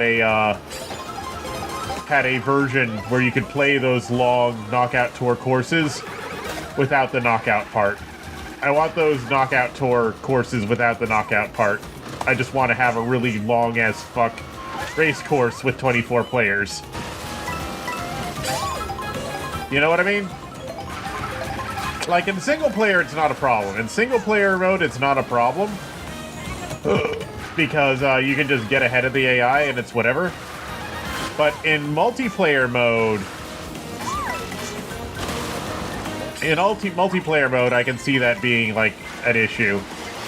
Because only 4 people end up making it to the actual... can actually race the whole course in Knockout Tour mode.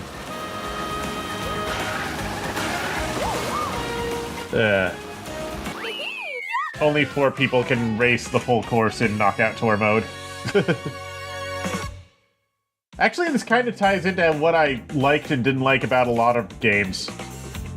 Thinking about it, because, like, looking back at it,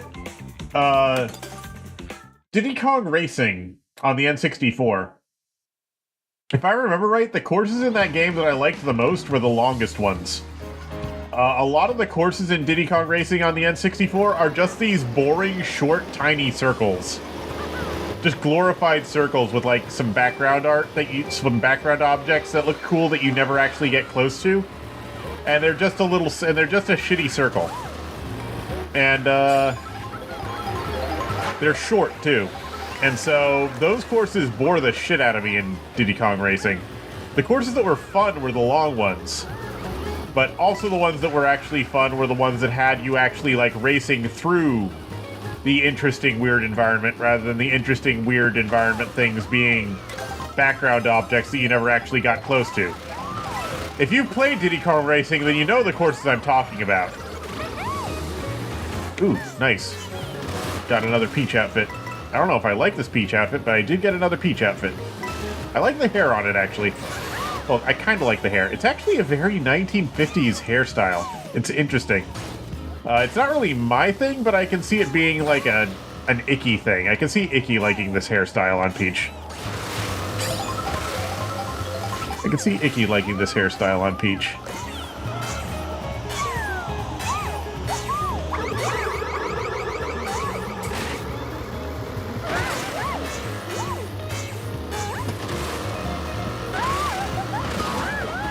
Ow.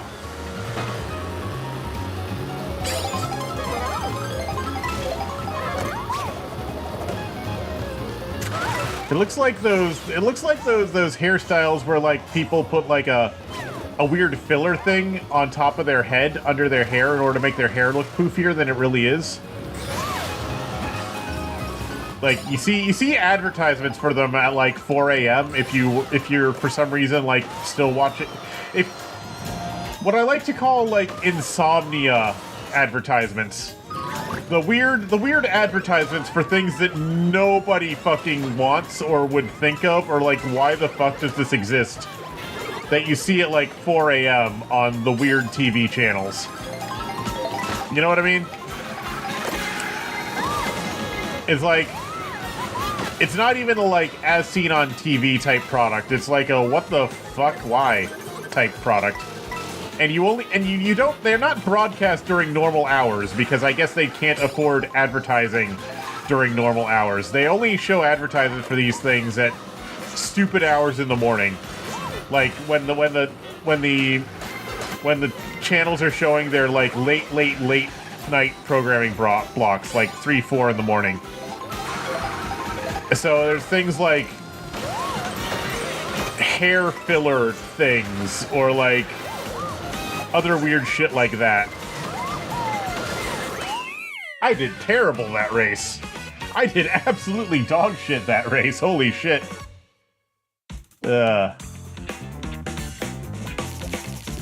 Holy shit, that was terrible.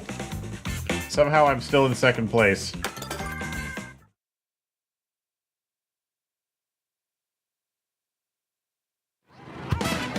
Now, I don't exactly mean infomercial type ads where it's like someone will rent out, like, an entire hour or two time slot to run an ad in. But it's the same kind of thing. Because those also are like that a lot of time, where it's like, what the fuck? Why would anyone want this thing, and why are they spending a full hour advertising it? So those are kind of like the same kind of thing, but they're not quite what I mean when I say late night advertisements. And quite frankly, for that matter, I'm not sure if I can remember off the top of my head what a lot of them are. You know what I mean? I don't even know if I know what I mean at this point, honestly. Oh, wow, it's after 9 already. Yeah, I don't even know if I know what I mean at this point. I mean something.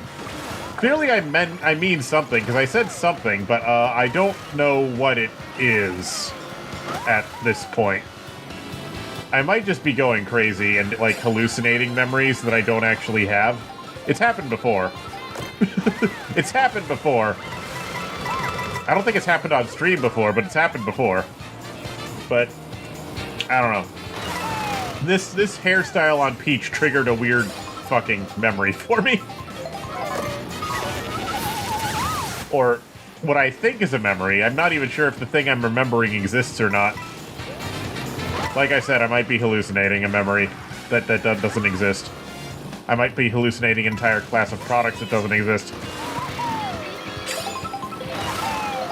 Ugh.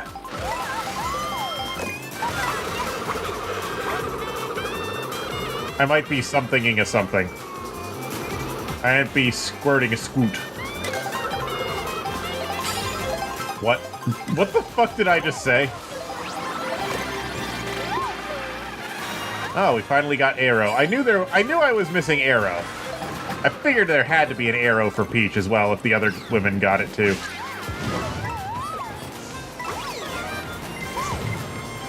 Ugh.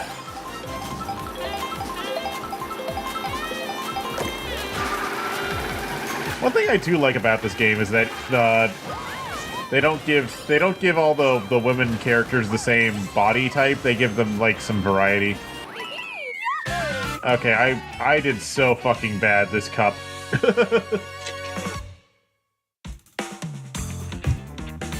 I did so fucking bad this cup. I think I'll give it one more go before I call it here. Hi, Tanky. I've just been rambling to myself into the void for the last hour and a half. Hour and 45 minutes. I've been rambling into the void while just, like, grinding out 150cc as Peach. What are you apologizing for? You didn't do anything wrong.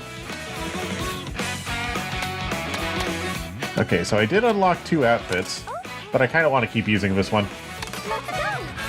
Yeah, I'm not going to stream too long tonight, though, because I'm not going to keep streaming for that much longer, though, because well, a few things happened today.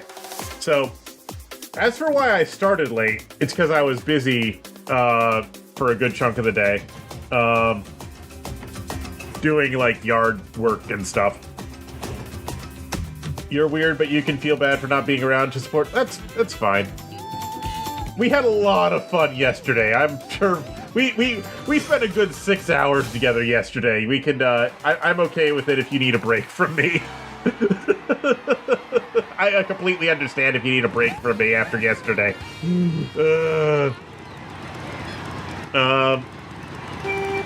But yeah, like, was doing yard stuff earlier, so that ended up delaying stream quite a bit.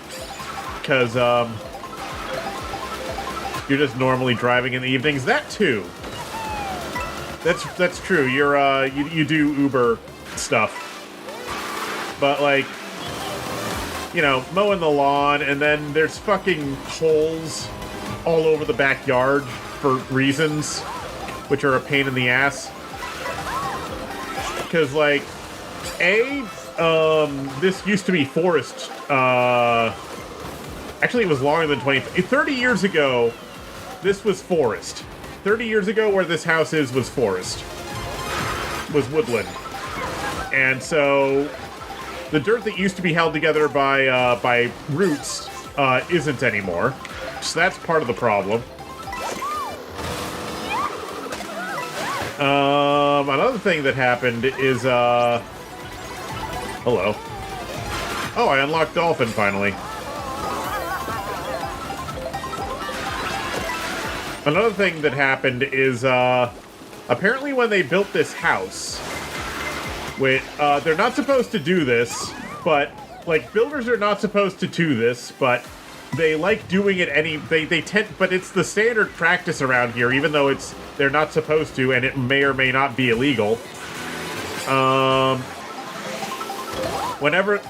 not illegal, but it might be in violation of code, but the standard practice anyway, is, whenever they build a house, what they will do is they will take all of the leftover wood from building the house, and then they will just use it as filler to fill in the dirt in the yard in order to, like, they'll just bury it in the yard in order to use it as filler to bulk up, like, low spots and stuff.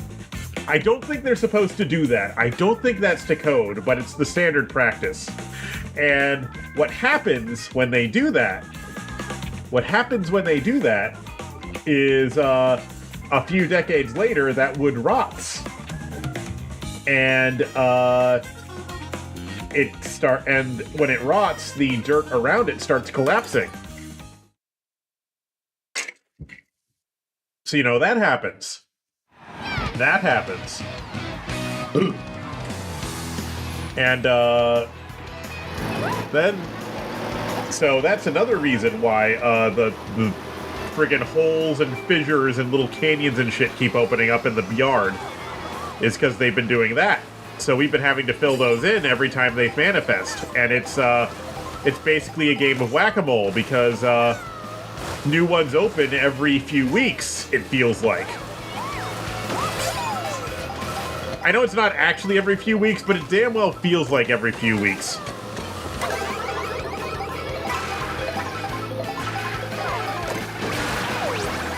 It damn well feels like every few weeks. You know what I mean? So it's a pain in the ass. So that's been a thorn in my side, and also that's been a thorn in our side, and also the apple tree in the backyard.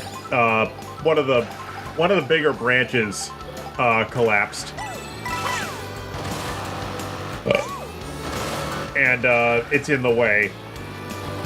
But Ma doesn't want to cut it off and get rid of it until after we're able to harvest the apples from it.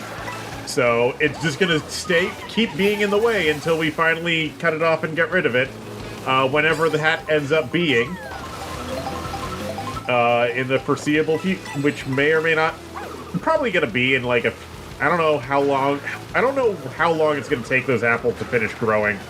Because that branch is still alive, it's still connected to the tree, so the apples on it are still growing, it's just... Yeah. Hi, Maru, how you doing? How was work today?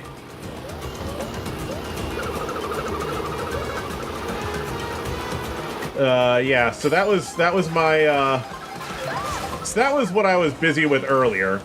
And then on top of that, I was just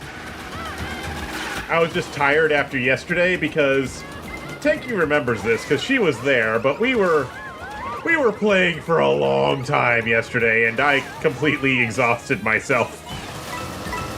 In a good way. But normally I get exhausted after 4 hours, but we were just having so much fun that we just kept going. So, So I also just wore myself out yesterday. So that's another thing that happened today, which is one of the reasons why I wasn't going to stream that long. And then finally, we have movie in, I think, about an hour. So I want to stop before then, too. So, yeah.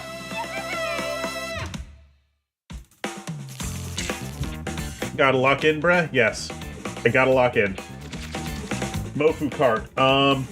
Maru, what would Mofu Kart imply? I guess is the question. What would Mofu Kart imply in this instance? A kart racer where all of the characters are fox butts, or like a kart racer where the carts are fox butts, or like a kart racer where the courses are fox butts. What would Mofu Kart imply here? All of the above? Gotta lock in? Yeah, I gotta lock in. I've been mostly playing as Rosa. I've been mostly playing as Daisy when playing, but I wanted to unlock Peach's outfits. That's why I'm playing Peach right now.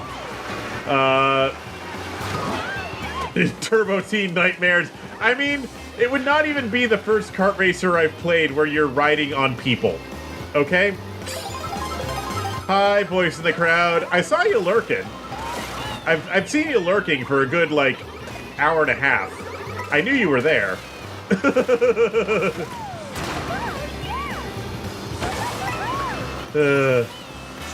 But yeah, Turbo Teen Nightmares. I don't mean Turbo Teen Nightmares. I mean more like, you weren't at your PC or tabbed in. That's fair. I don't mean Turbo Teen. If anything, I mean more like the friggin' Toho like knockoff of Mario Kart Double Dash, where one character is just riding on top of another character.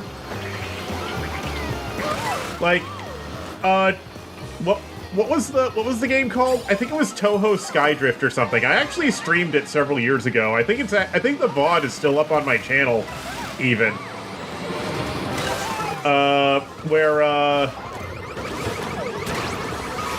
Where they've just got one Toho character just riding on top of a second Toho character.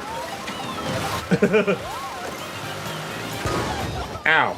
A lot of time Twitch streams default to muted. Genso Skydrift, that's it, yeah. That was it. Genso Skydrift. Yeah. It was a silly game, and it was funny. And I think more games like that would be fun to make, where characters just use other characters as like vehicles. We don't have to go full body horror like Turbo Teen. Whoa, the camera did something there. I don't like it what it did, but it did something there. Yeah, no worries, voice in the crowd, no worries. Note to self, do not strike up a conversation while Mofu is driving out. No, don't. Somehow I'm doing better than I did last time, though. I'm not sure how. I don't know how I got first place just now. I have no idea how I got first place just now. Also, 1950s housewife Peach is so weird. Drive the Mofu crazy with Mofu driving, yes. But yeah, actually, while I am driving IRL is a terrible time to talk to me, because,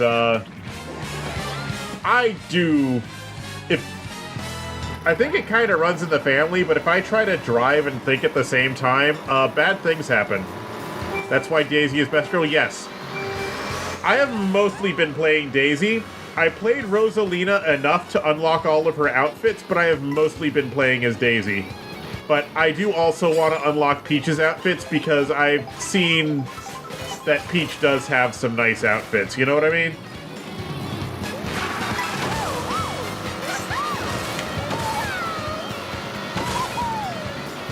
I know I'd said this to you the other day in DMs, but I do hope that they, at some point, figure out how to rip models from this game, because there are a lot of character models in this game that I want to play with and just do things with. If Nintendo's lawyers are listening, I didn't say that. I said nothing. But yeah, Daisy is awesome. Daisy is awesome. That said, I think my favorite outfit that I've unlocked so far probably belongs to Rosalina, though. I'm not gonna lie. There are a lot of really nice outfits in this game, though. Rosalina's Aurora. Oddly enough, I am not talking about Aurora, but it is a nice dress. It is a very fancy dress, I will agree. Rosalina, I understand, Maru. I understand completely, but consider tall. Consider she is tall, and she is tall.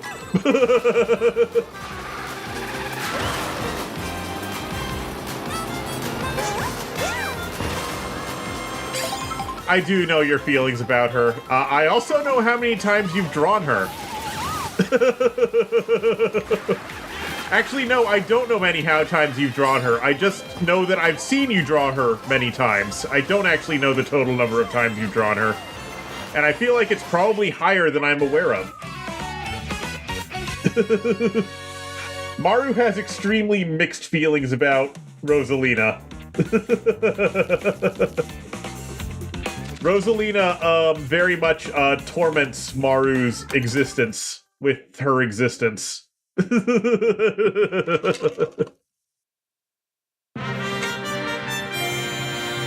Rosalina very much torments Maru's existence.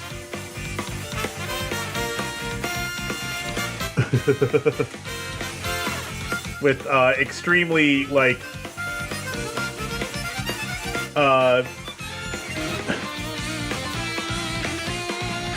I'm not sure how to describe the combination of feelings Maru has for Rosalina, because it is a strange mashup of hatred and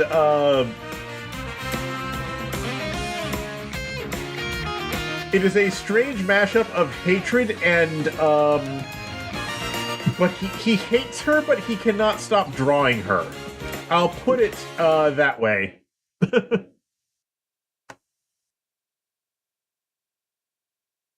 For reasons that I do not understand, Maru has extremely mixed feelings where he cannot get away from drawing he cannot stop himself from drawing Rosalina even though he hates her. So he actually likes her in a weird fucked up way while also hating that he likes her, while also hating her, while also loving that he hates her, while also hating that he likes her. I think I might be starting to approximate a description of how Maru feels about her, but I can't really completely articulate it using the English language. I don't think English has words to completely describe Maru's feelings for Rosalina.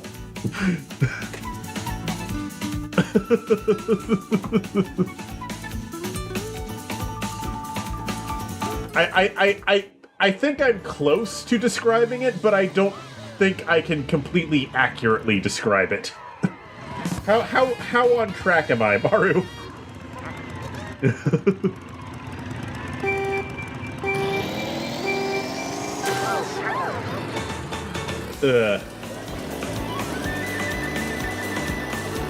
I said I was going to stop at some point, and I haven't yet.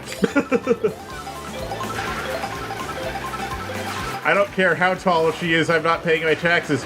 But Maru, you have drawn her doing all sorts of lewd things that Nintendo would not approve of. I've seen it.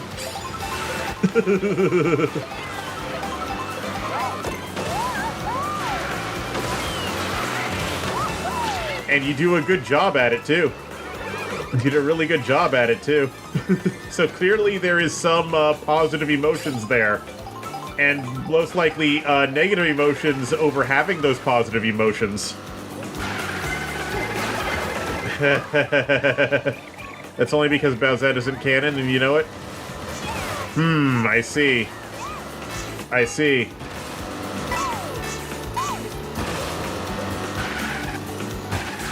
I see.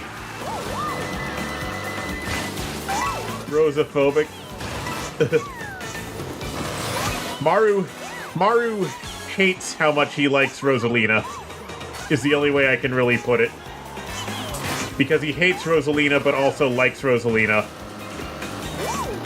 It's the weirdest crush I've seen outside of fiction, I'm not going to lie. You don't like her, yes. I know that you don't like her, but you definitely feel things about her that you cannot deny, and that you are not okay with feeling about her.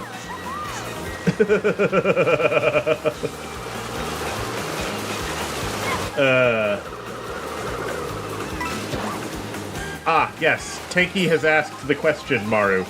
Blonde Bowsette or, ginger Bowsette?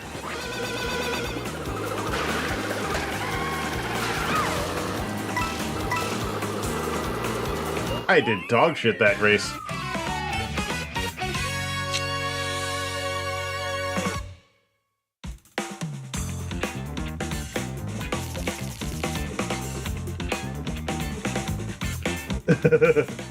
Right. Okay, Maru has DM'd me a more comprehensive breakdown of how he feels about Rosalina, which I will respect his wishes and I will respect his wishes and not repeat it here. You feel a great dislike, but you hate that I prefer drawing her more. Absolutely hate Peach. Yeah. Yeah, I know you hate Peach too, Maru. Like I said, I'm not really a fan of Peach either. The main reason I'm playing her is because I want to unlock more of her outfits right now. Most of my playtime is Best Girl, which is Daisy. But yes, Maru, blonde or ginger Bowsette?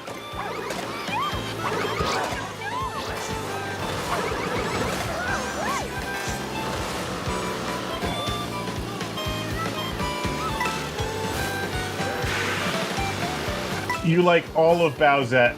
Love her mean, she can stay. Understandable. Both is good. Okay. Sounds good to me. So consider, what if a Bowsette with, like, stripy hair? Where it's, like, blonde and ginger stripes in the hair. I don't know what that would look like, but,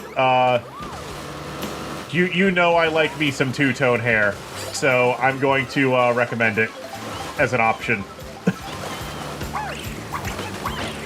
You know I love me some two-tone hair. Ow.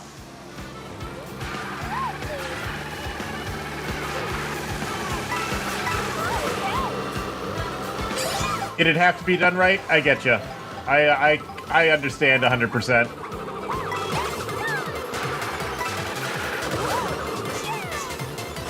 Fiery red outer, blonde inner. Oh, so like how some people have like some people do their hair, dye their hair, so like almost like stocking from Panty and Stocking, where like the outer layer is one color and the inner layer is a different color. Stocking or yeah, Stocking or like the student council president from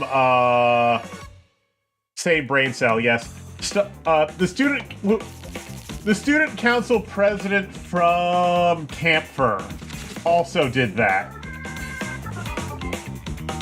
When she was in her transformed state, especially. It's a star about... Yeah. Camp Fur, yes. Yes.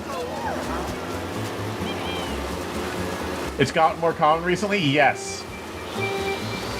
I mean, there's a lot of, like... Actually, one thing I really like about the rise of, like, VTubers is that a lot of character design tropes that were really popular, like, 15, 20 years ago, 15, 20, 30 years ago, have actually made a comeback because VTubers have been using them. Because VTubers are cool like that.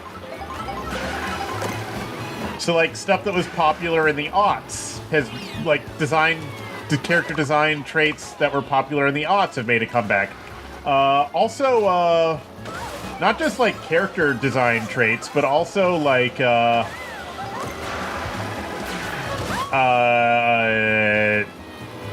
Figured you'd be a big fan of Yuna's hairstyle.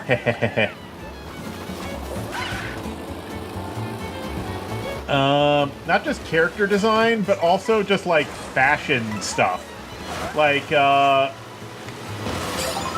remember Scene Girls and how they were a whole fashion like thing in like the late aughts, and then they just completely disappeared after the late aughts. Like, they appeared in 2005, and then they disappeared in, like, 2011 or something. They were a flash-in-the-pan style that was really popular for a few years and then completely disappeared. Like, almost like, a few years later. But the thing is, a lot of VTubers, I've noticed, have adopted aspects of the Scene Girl, like, look. And I kind of like that those, like, design elements have made a comeback. You know what I mean? A lot of really cool character design elements and, like, fashion design elements, which were very briefly, which were like I said, popular 15 to 20 years ago, have made a comeback, and I'm a big fan of that. Because there's a lot of stuff from those periods that I liked, which disappeared, and that I wanted to see come back, and they've been coming back. Willing to bet a lot of them were around that fashion style to be around it? Yes, because a lot of VTubers are in their 30s. Or, at this point, some of them are in their 40s even. Like, yes, there's also a lot of... God damn it, T-Rex. Yes, a lot of them are younger than that. A lot of them are in their, like, early 20s even. But... Ow. But a lot of them are in their mid-30s at this point.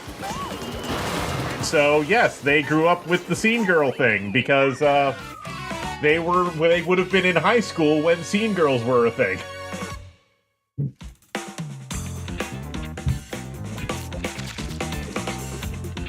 Oh, I'm doing dog shit. So I like that stuff's been coming back. And then there's Case. Kason is her own thing. Kason is completely her own thing, completely disconnected from what everyone else is doing, and I love it.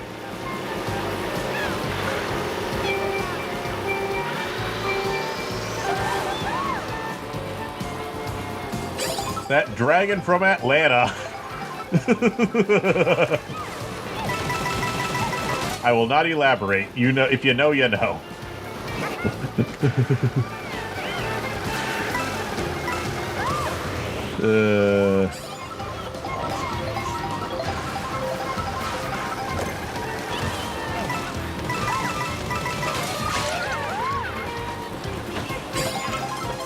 Like, yeah, there was the international incident, but quite frankly, it was not her fault. I maintain that the international incident was not her fault. It was people overreacting because, nationalism.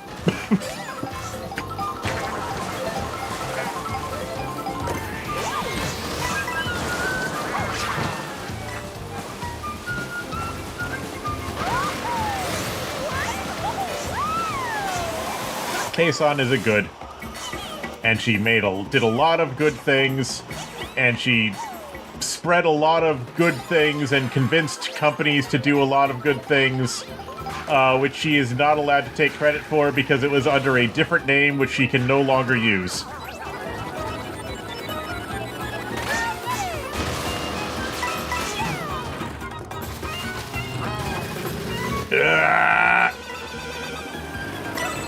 Shit.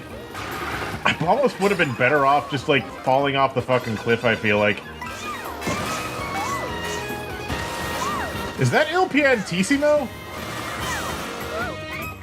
Stop talking, but she's still doing great things. It's true, she is still doing great things. Even if there are people that she is not allowed to talk to per their contracts, she is still doing great things.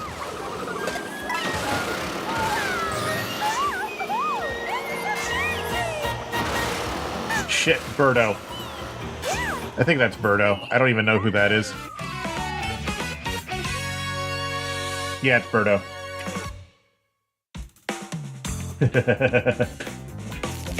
Who's DMing me? Alchemelia. Okay.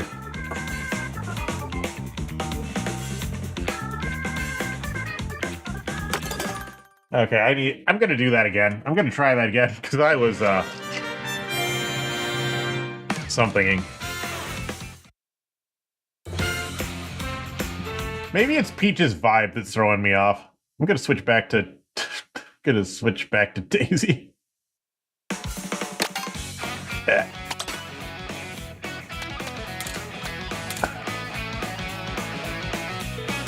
She's pumped and raring to go, too.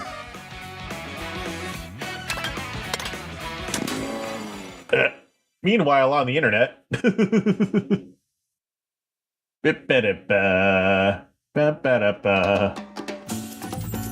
Yeah.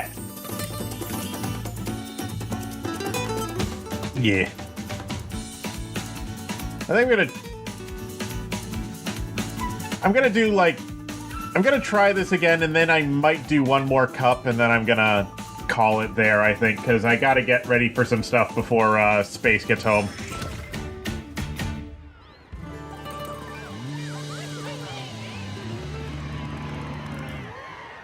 You know what I mean? I gotta get some food set up before movie.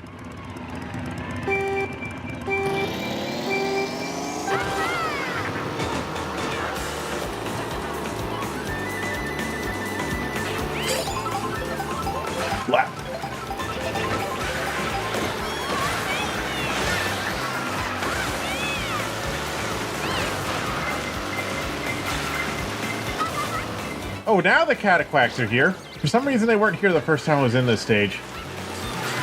Scene Mofu? I didn't say that. So, I'm gonna be honest, Maru. My interest in Scene Girl was very specific to the hair, and only the hair. I liked Scene Girl hair.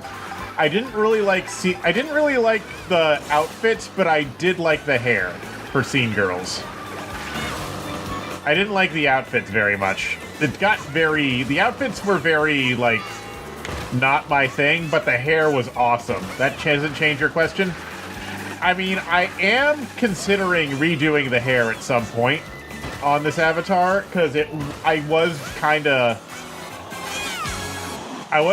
just fucking around when I did the hair on this, and I did not know what I was doing yet when I did it. I do actually want to redo the hair on this avatar at some point. I don't know exactly when I'm going to do that, or exactly what I'm going to go for, but I've learned a lot more about how to use V-Roid since I did this, and I kind of want to redo the hair, but I'm not sure how I want to make it look exactly, I guess. If that makes any sense.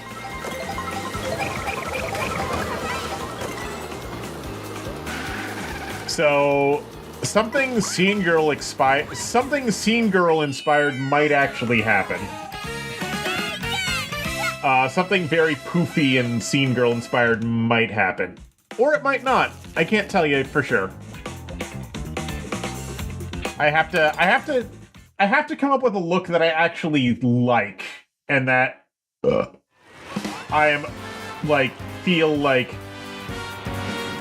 is actually something that I would also be comfortable presenting myself as, I guess, is another big part of it, because just because I like something doesn't mean I want to apply it to myself, you know what I mean? Just because I like a look doesn't mean I want that look on me. You know what I mean? Does that make sense? So, it could happen, but I need to figure out how to make it look where I'd actually like it. Does that make any sense?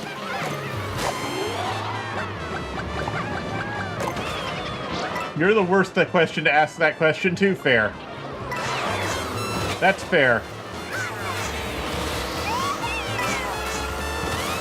That's fair.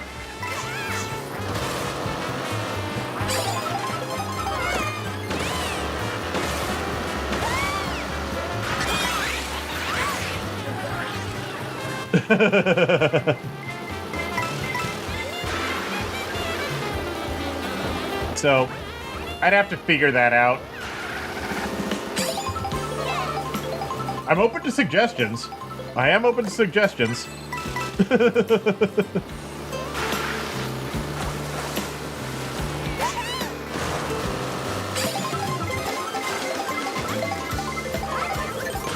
I'm open to suggestions, but that doesn't mean I'm actually going to go with them.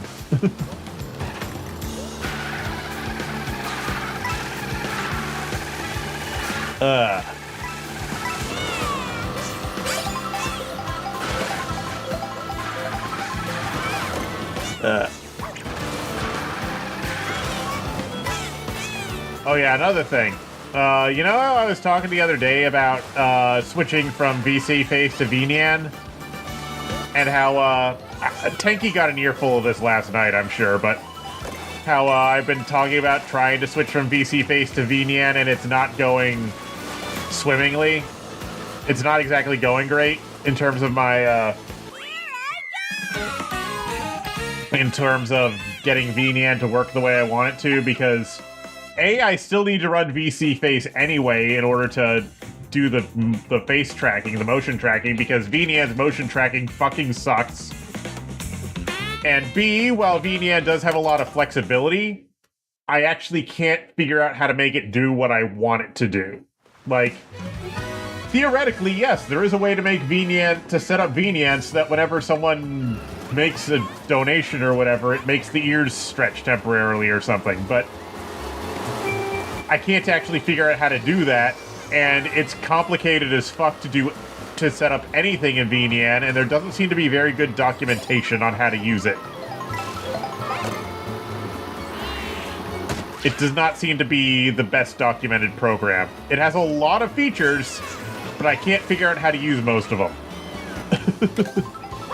So, having an ear expansion redeem is not off the table, but it is something that I'm not sure if it's going to happen anytime soon, just because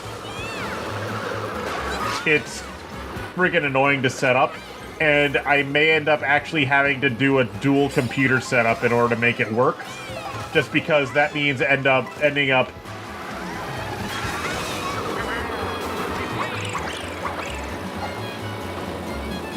that ends up having to do a bunch of crap.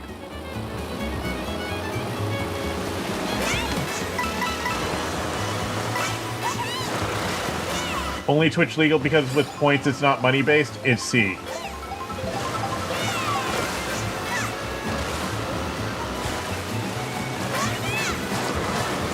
I mean, are they using a 3D avatar? Are they using a 2D avatar? I don't know. Because the setups are different depending on what you're using and all that stuff. It's complicated, okay? And I'm not the most experienced with a lot of this shit. But yeah, like, I might end up having to do a multi-PC setup, streaming setup, if I want to do stuff like that, because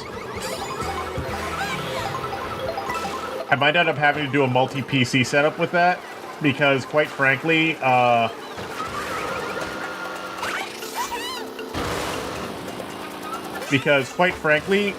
running yet another program is going to be a problem. Because just from running VC Face plus the Twitch integrated throwing system, just those two by themselves eat up a fairly significant percentage of my graphics processor. So then adding VNian on top of that adds yet another thing that my graphics card is having to render, which is going to be even more of a problem. Like, I'm already at the point where I need to, like, severely limit the frame rate that games run at just to make sure everything is able to run at all. I have so many tabs. Having lots of tabs open does not increase the load on my graphics card, Mario. Having lots of tabs open does not increase the load on my graphics card. But running multiple Unity programs that are like rendering my avatar and applying different modifiers to it, that adds a lot more like graphics load. That adds a lot more graphics load.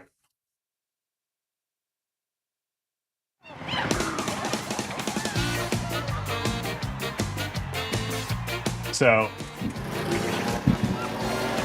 if I keep layering on more and more shit, I may have no choice. If I keep layering more and more shit on, I may have no choice but to, I may have absolutely no choice but to, do a multi-PC setup. Having one PC to run games and a second PC just to run the stream. And render avatar and stuff.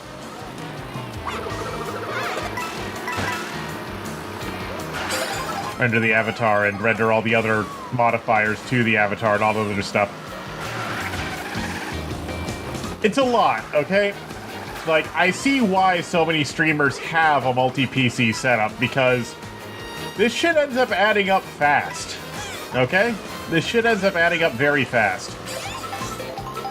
And I was talking about this last night, but even just like doing like having the graphics card be responsible for doing the video compression for the stream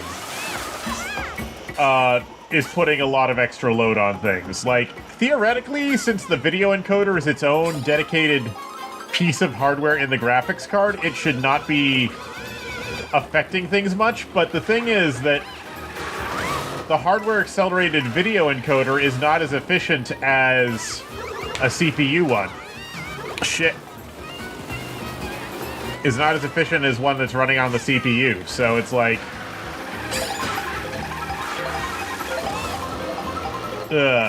So it's like, if I were using X264, I would be able to get much better quality at the same bitrate than from using the AMD hardware encoder. But my CPU is busy doing other things, like running whatever game I'm running and stuff like that. So it's like resources are strained. Resources are limited. There's only so much I can do here.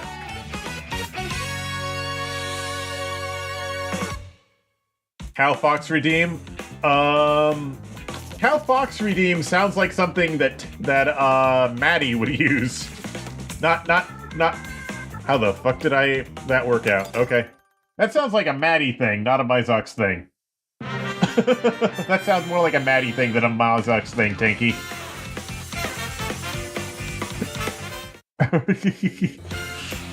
But Maddie does not use... Thought I'd like the pun? I mean, I do. It's just not something I want to do for me. That's all. That's all.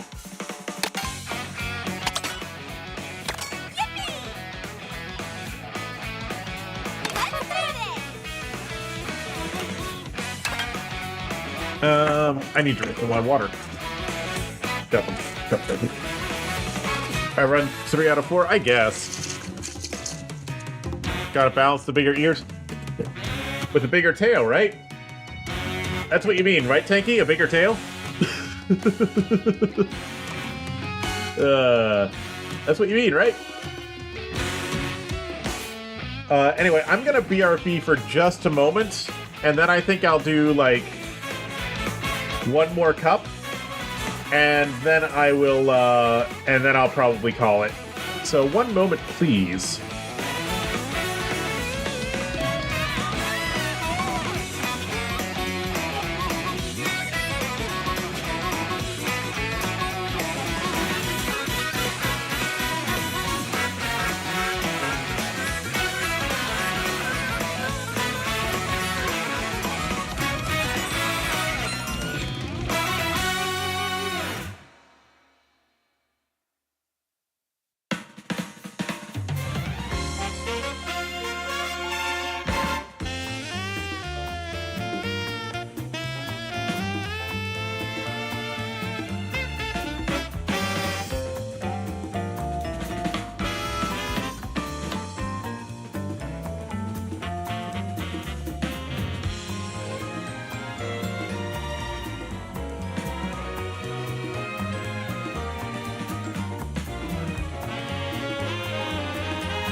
I am back.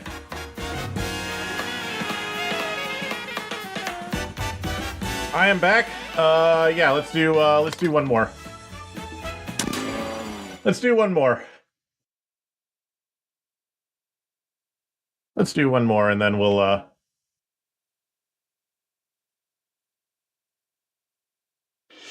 and then we'll call it. Because it's almost 10. Which is approximately when I'm given to believe we're going to start getting ready for things, so yeah.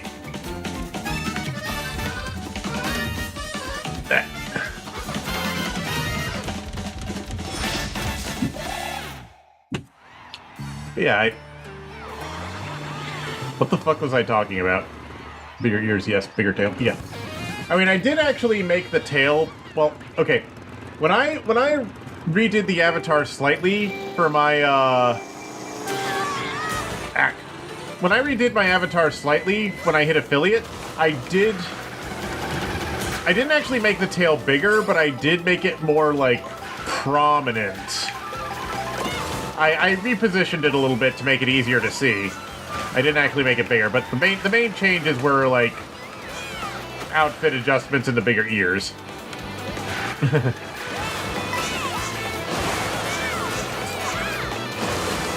Mofu is good. Embrace Mofu. Embrace all Mofu. Mofu, Mofu.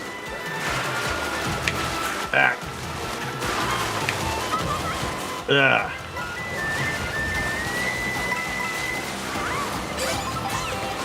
I don't know. But yeah. I have been wanting to redo the hairstyle basically since for a long time, but the thing is, I don't know what... Like I was saying before, I don't know exactly how I would want the redone hairstyle to look is the problem. V-Roid actually has a lot of flexibility in terms of what you can do with the hair. A lot of flexibility, like way more than I took advantage of when I made this avatar. I kind of used some of it when I was like taking like V-Roid requests like a month or two back. If anyone remembers that stream, where I was like just making characters and stuff for people.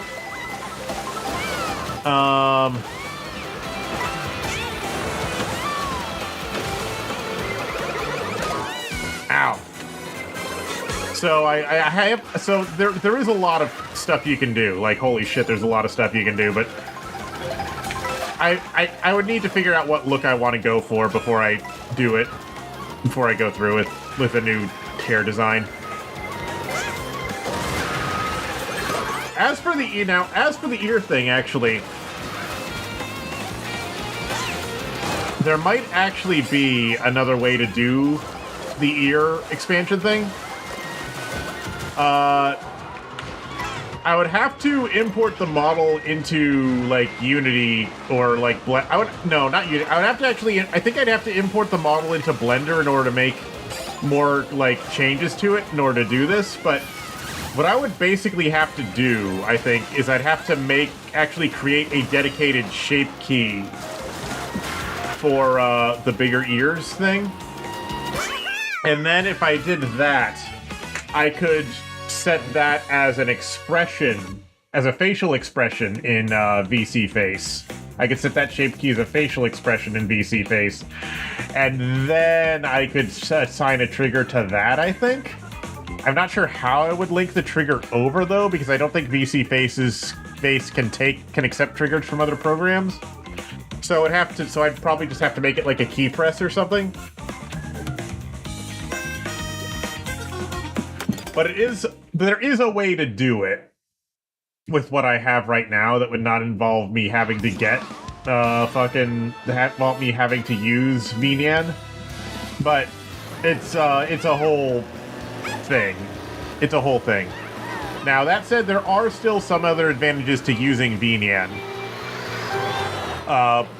One big one is, like, okay, when I started using the Twitch integrated throwing system, one issue with the Twitch integrated throwing system is that it has to replace one of the Twitch integrated throwing system, it has to replace one of the degrees of movement on VC face in order to work properly. It can't just like, ow, yeah, that. In order for it to actually like knock me over, it has to actually like,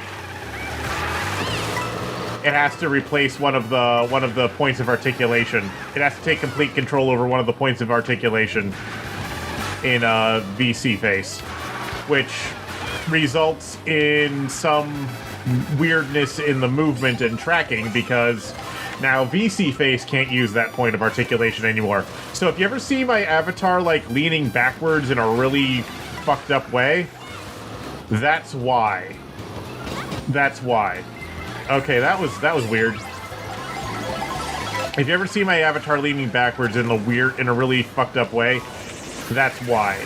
Because that point of articulation is being replaced with tracking with information coming from the throwing system.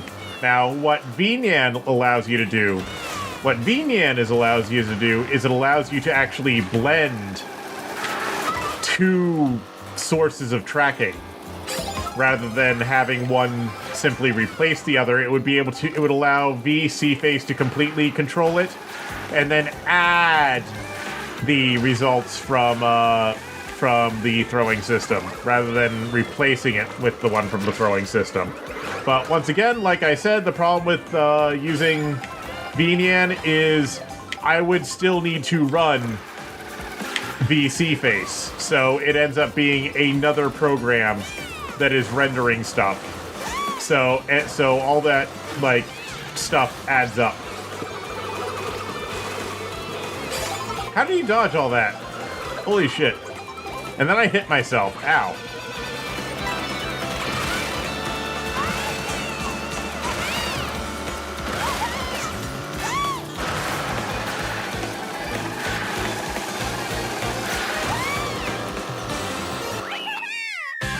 I have no idea how well I'm doing. So, there's complications. There's complications with Avatar stuff, okay? Oh, I am doing terribly. I am doing terrible. Now, Pallet did warn me that 150cc in this game is a lot harder than 100cc. That said, it's not as hard as he made it sound. It is not as hard as he made it sound. So, like, yes, it's harder than 100cc, but it's not. He made it sound like the AI in 150 was like actually evil and like stupid Nintendo hard. This is not that bad. Like, losing sometimes is not what I expected from the way he described it. I think he overblew it a little bit.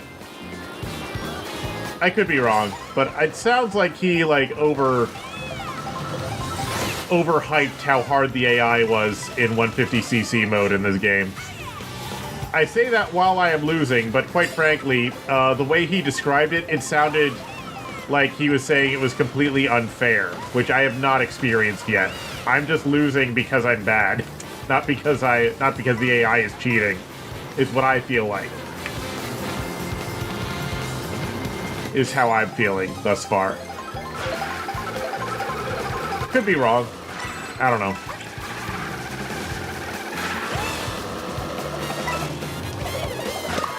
Ow!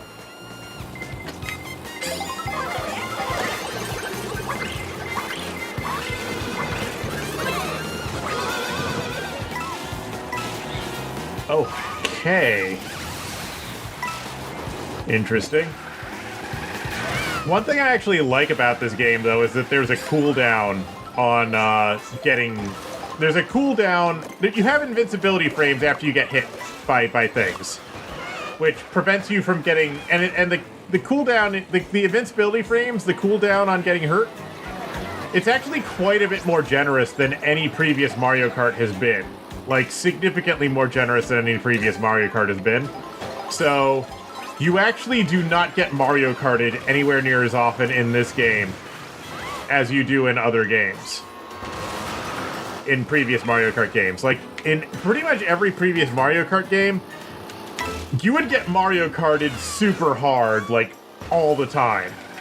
I have not had that happen in this game. Like, the very generous invincibility period prevents that from happening.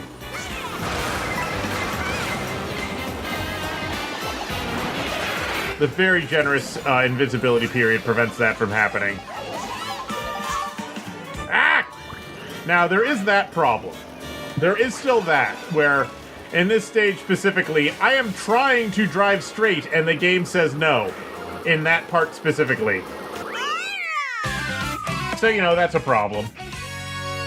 But, I don't know. That's a problem.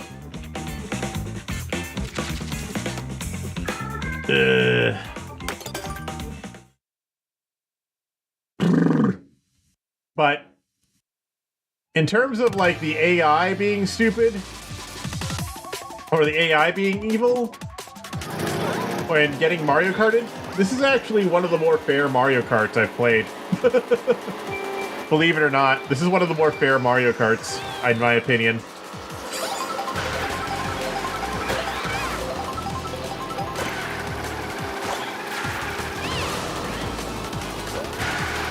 Anyway, I'm almost certainly not going to win this cup on this go-round, but that's okay.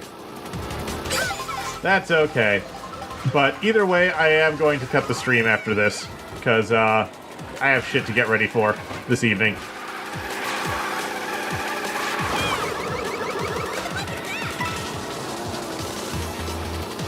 Whoop.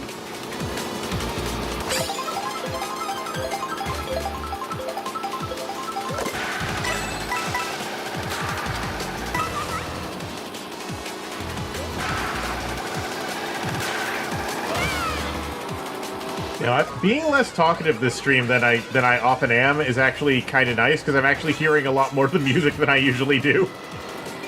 It's like, oh, these songs are actually really good. Wow.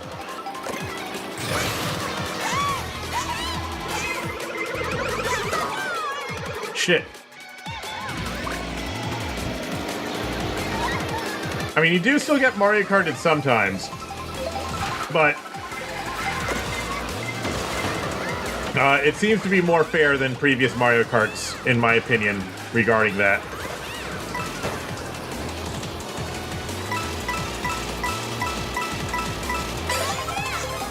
Though it also means that you do need to, like, adjust your gameplay.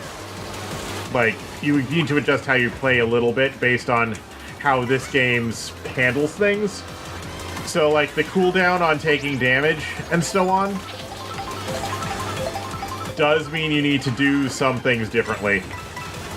Like, you cannot just spam red shells. Like, if you get triple red shell, you can't throw them all at once and expect it to do anything useful, because it's not going to do anything useful. Only the first one's actually going to do any... Well, only one of them is actually going to do any damage if you spam them out. I guess you can use them to, like, get rid of somebody else's, like, shield items. Bananas or triple shells or whatever. But you cannot use them to knock someone over 3 times within the space of, like, 10 seconds or something, like you could in previous Mario Karts. You have to actually, like, wait between attacks in order for them to do anything.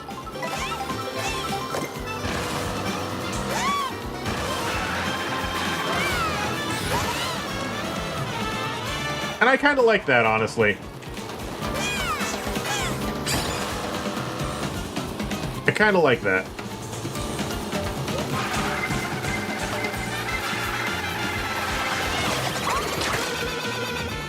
Haha! You thought you had me, but you didn't.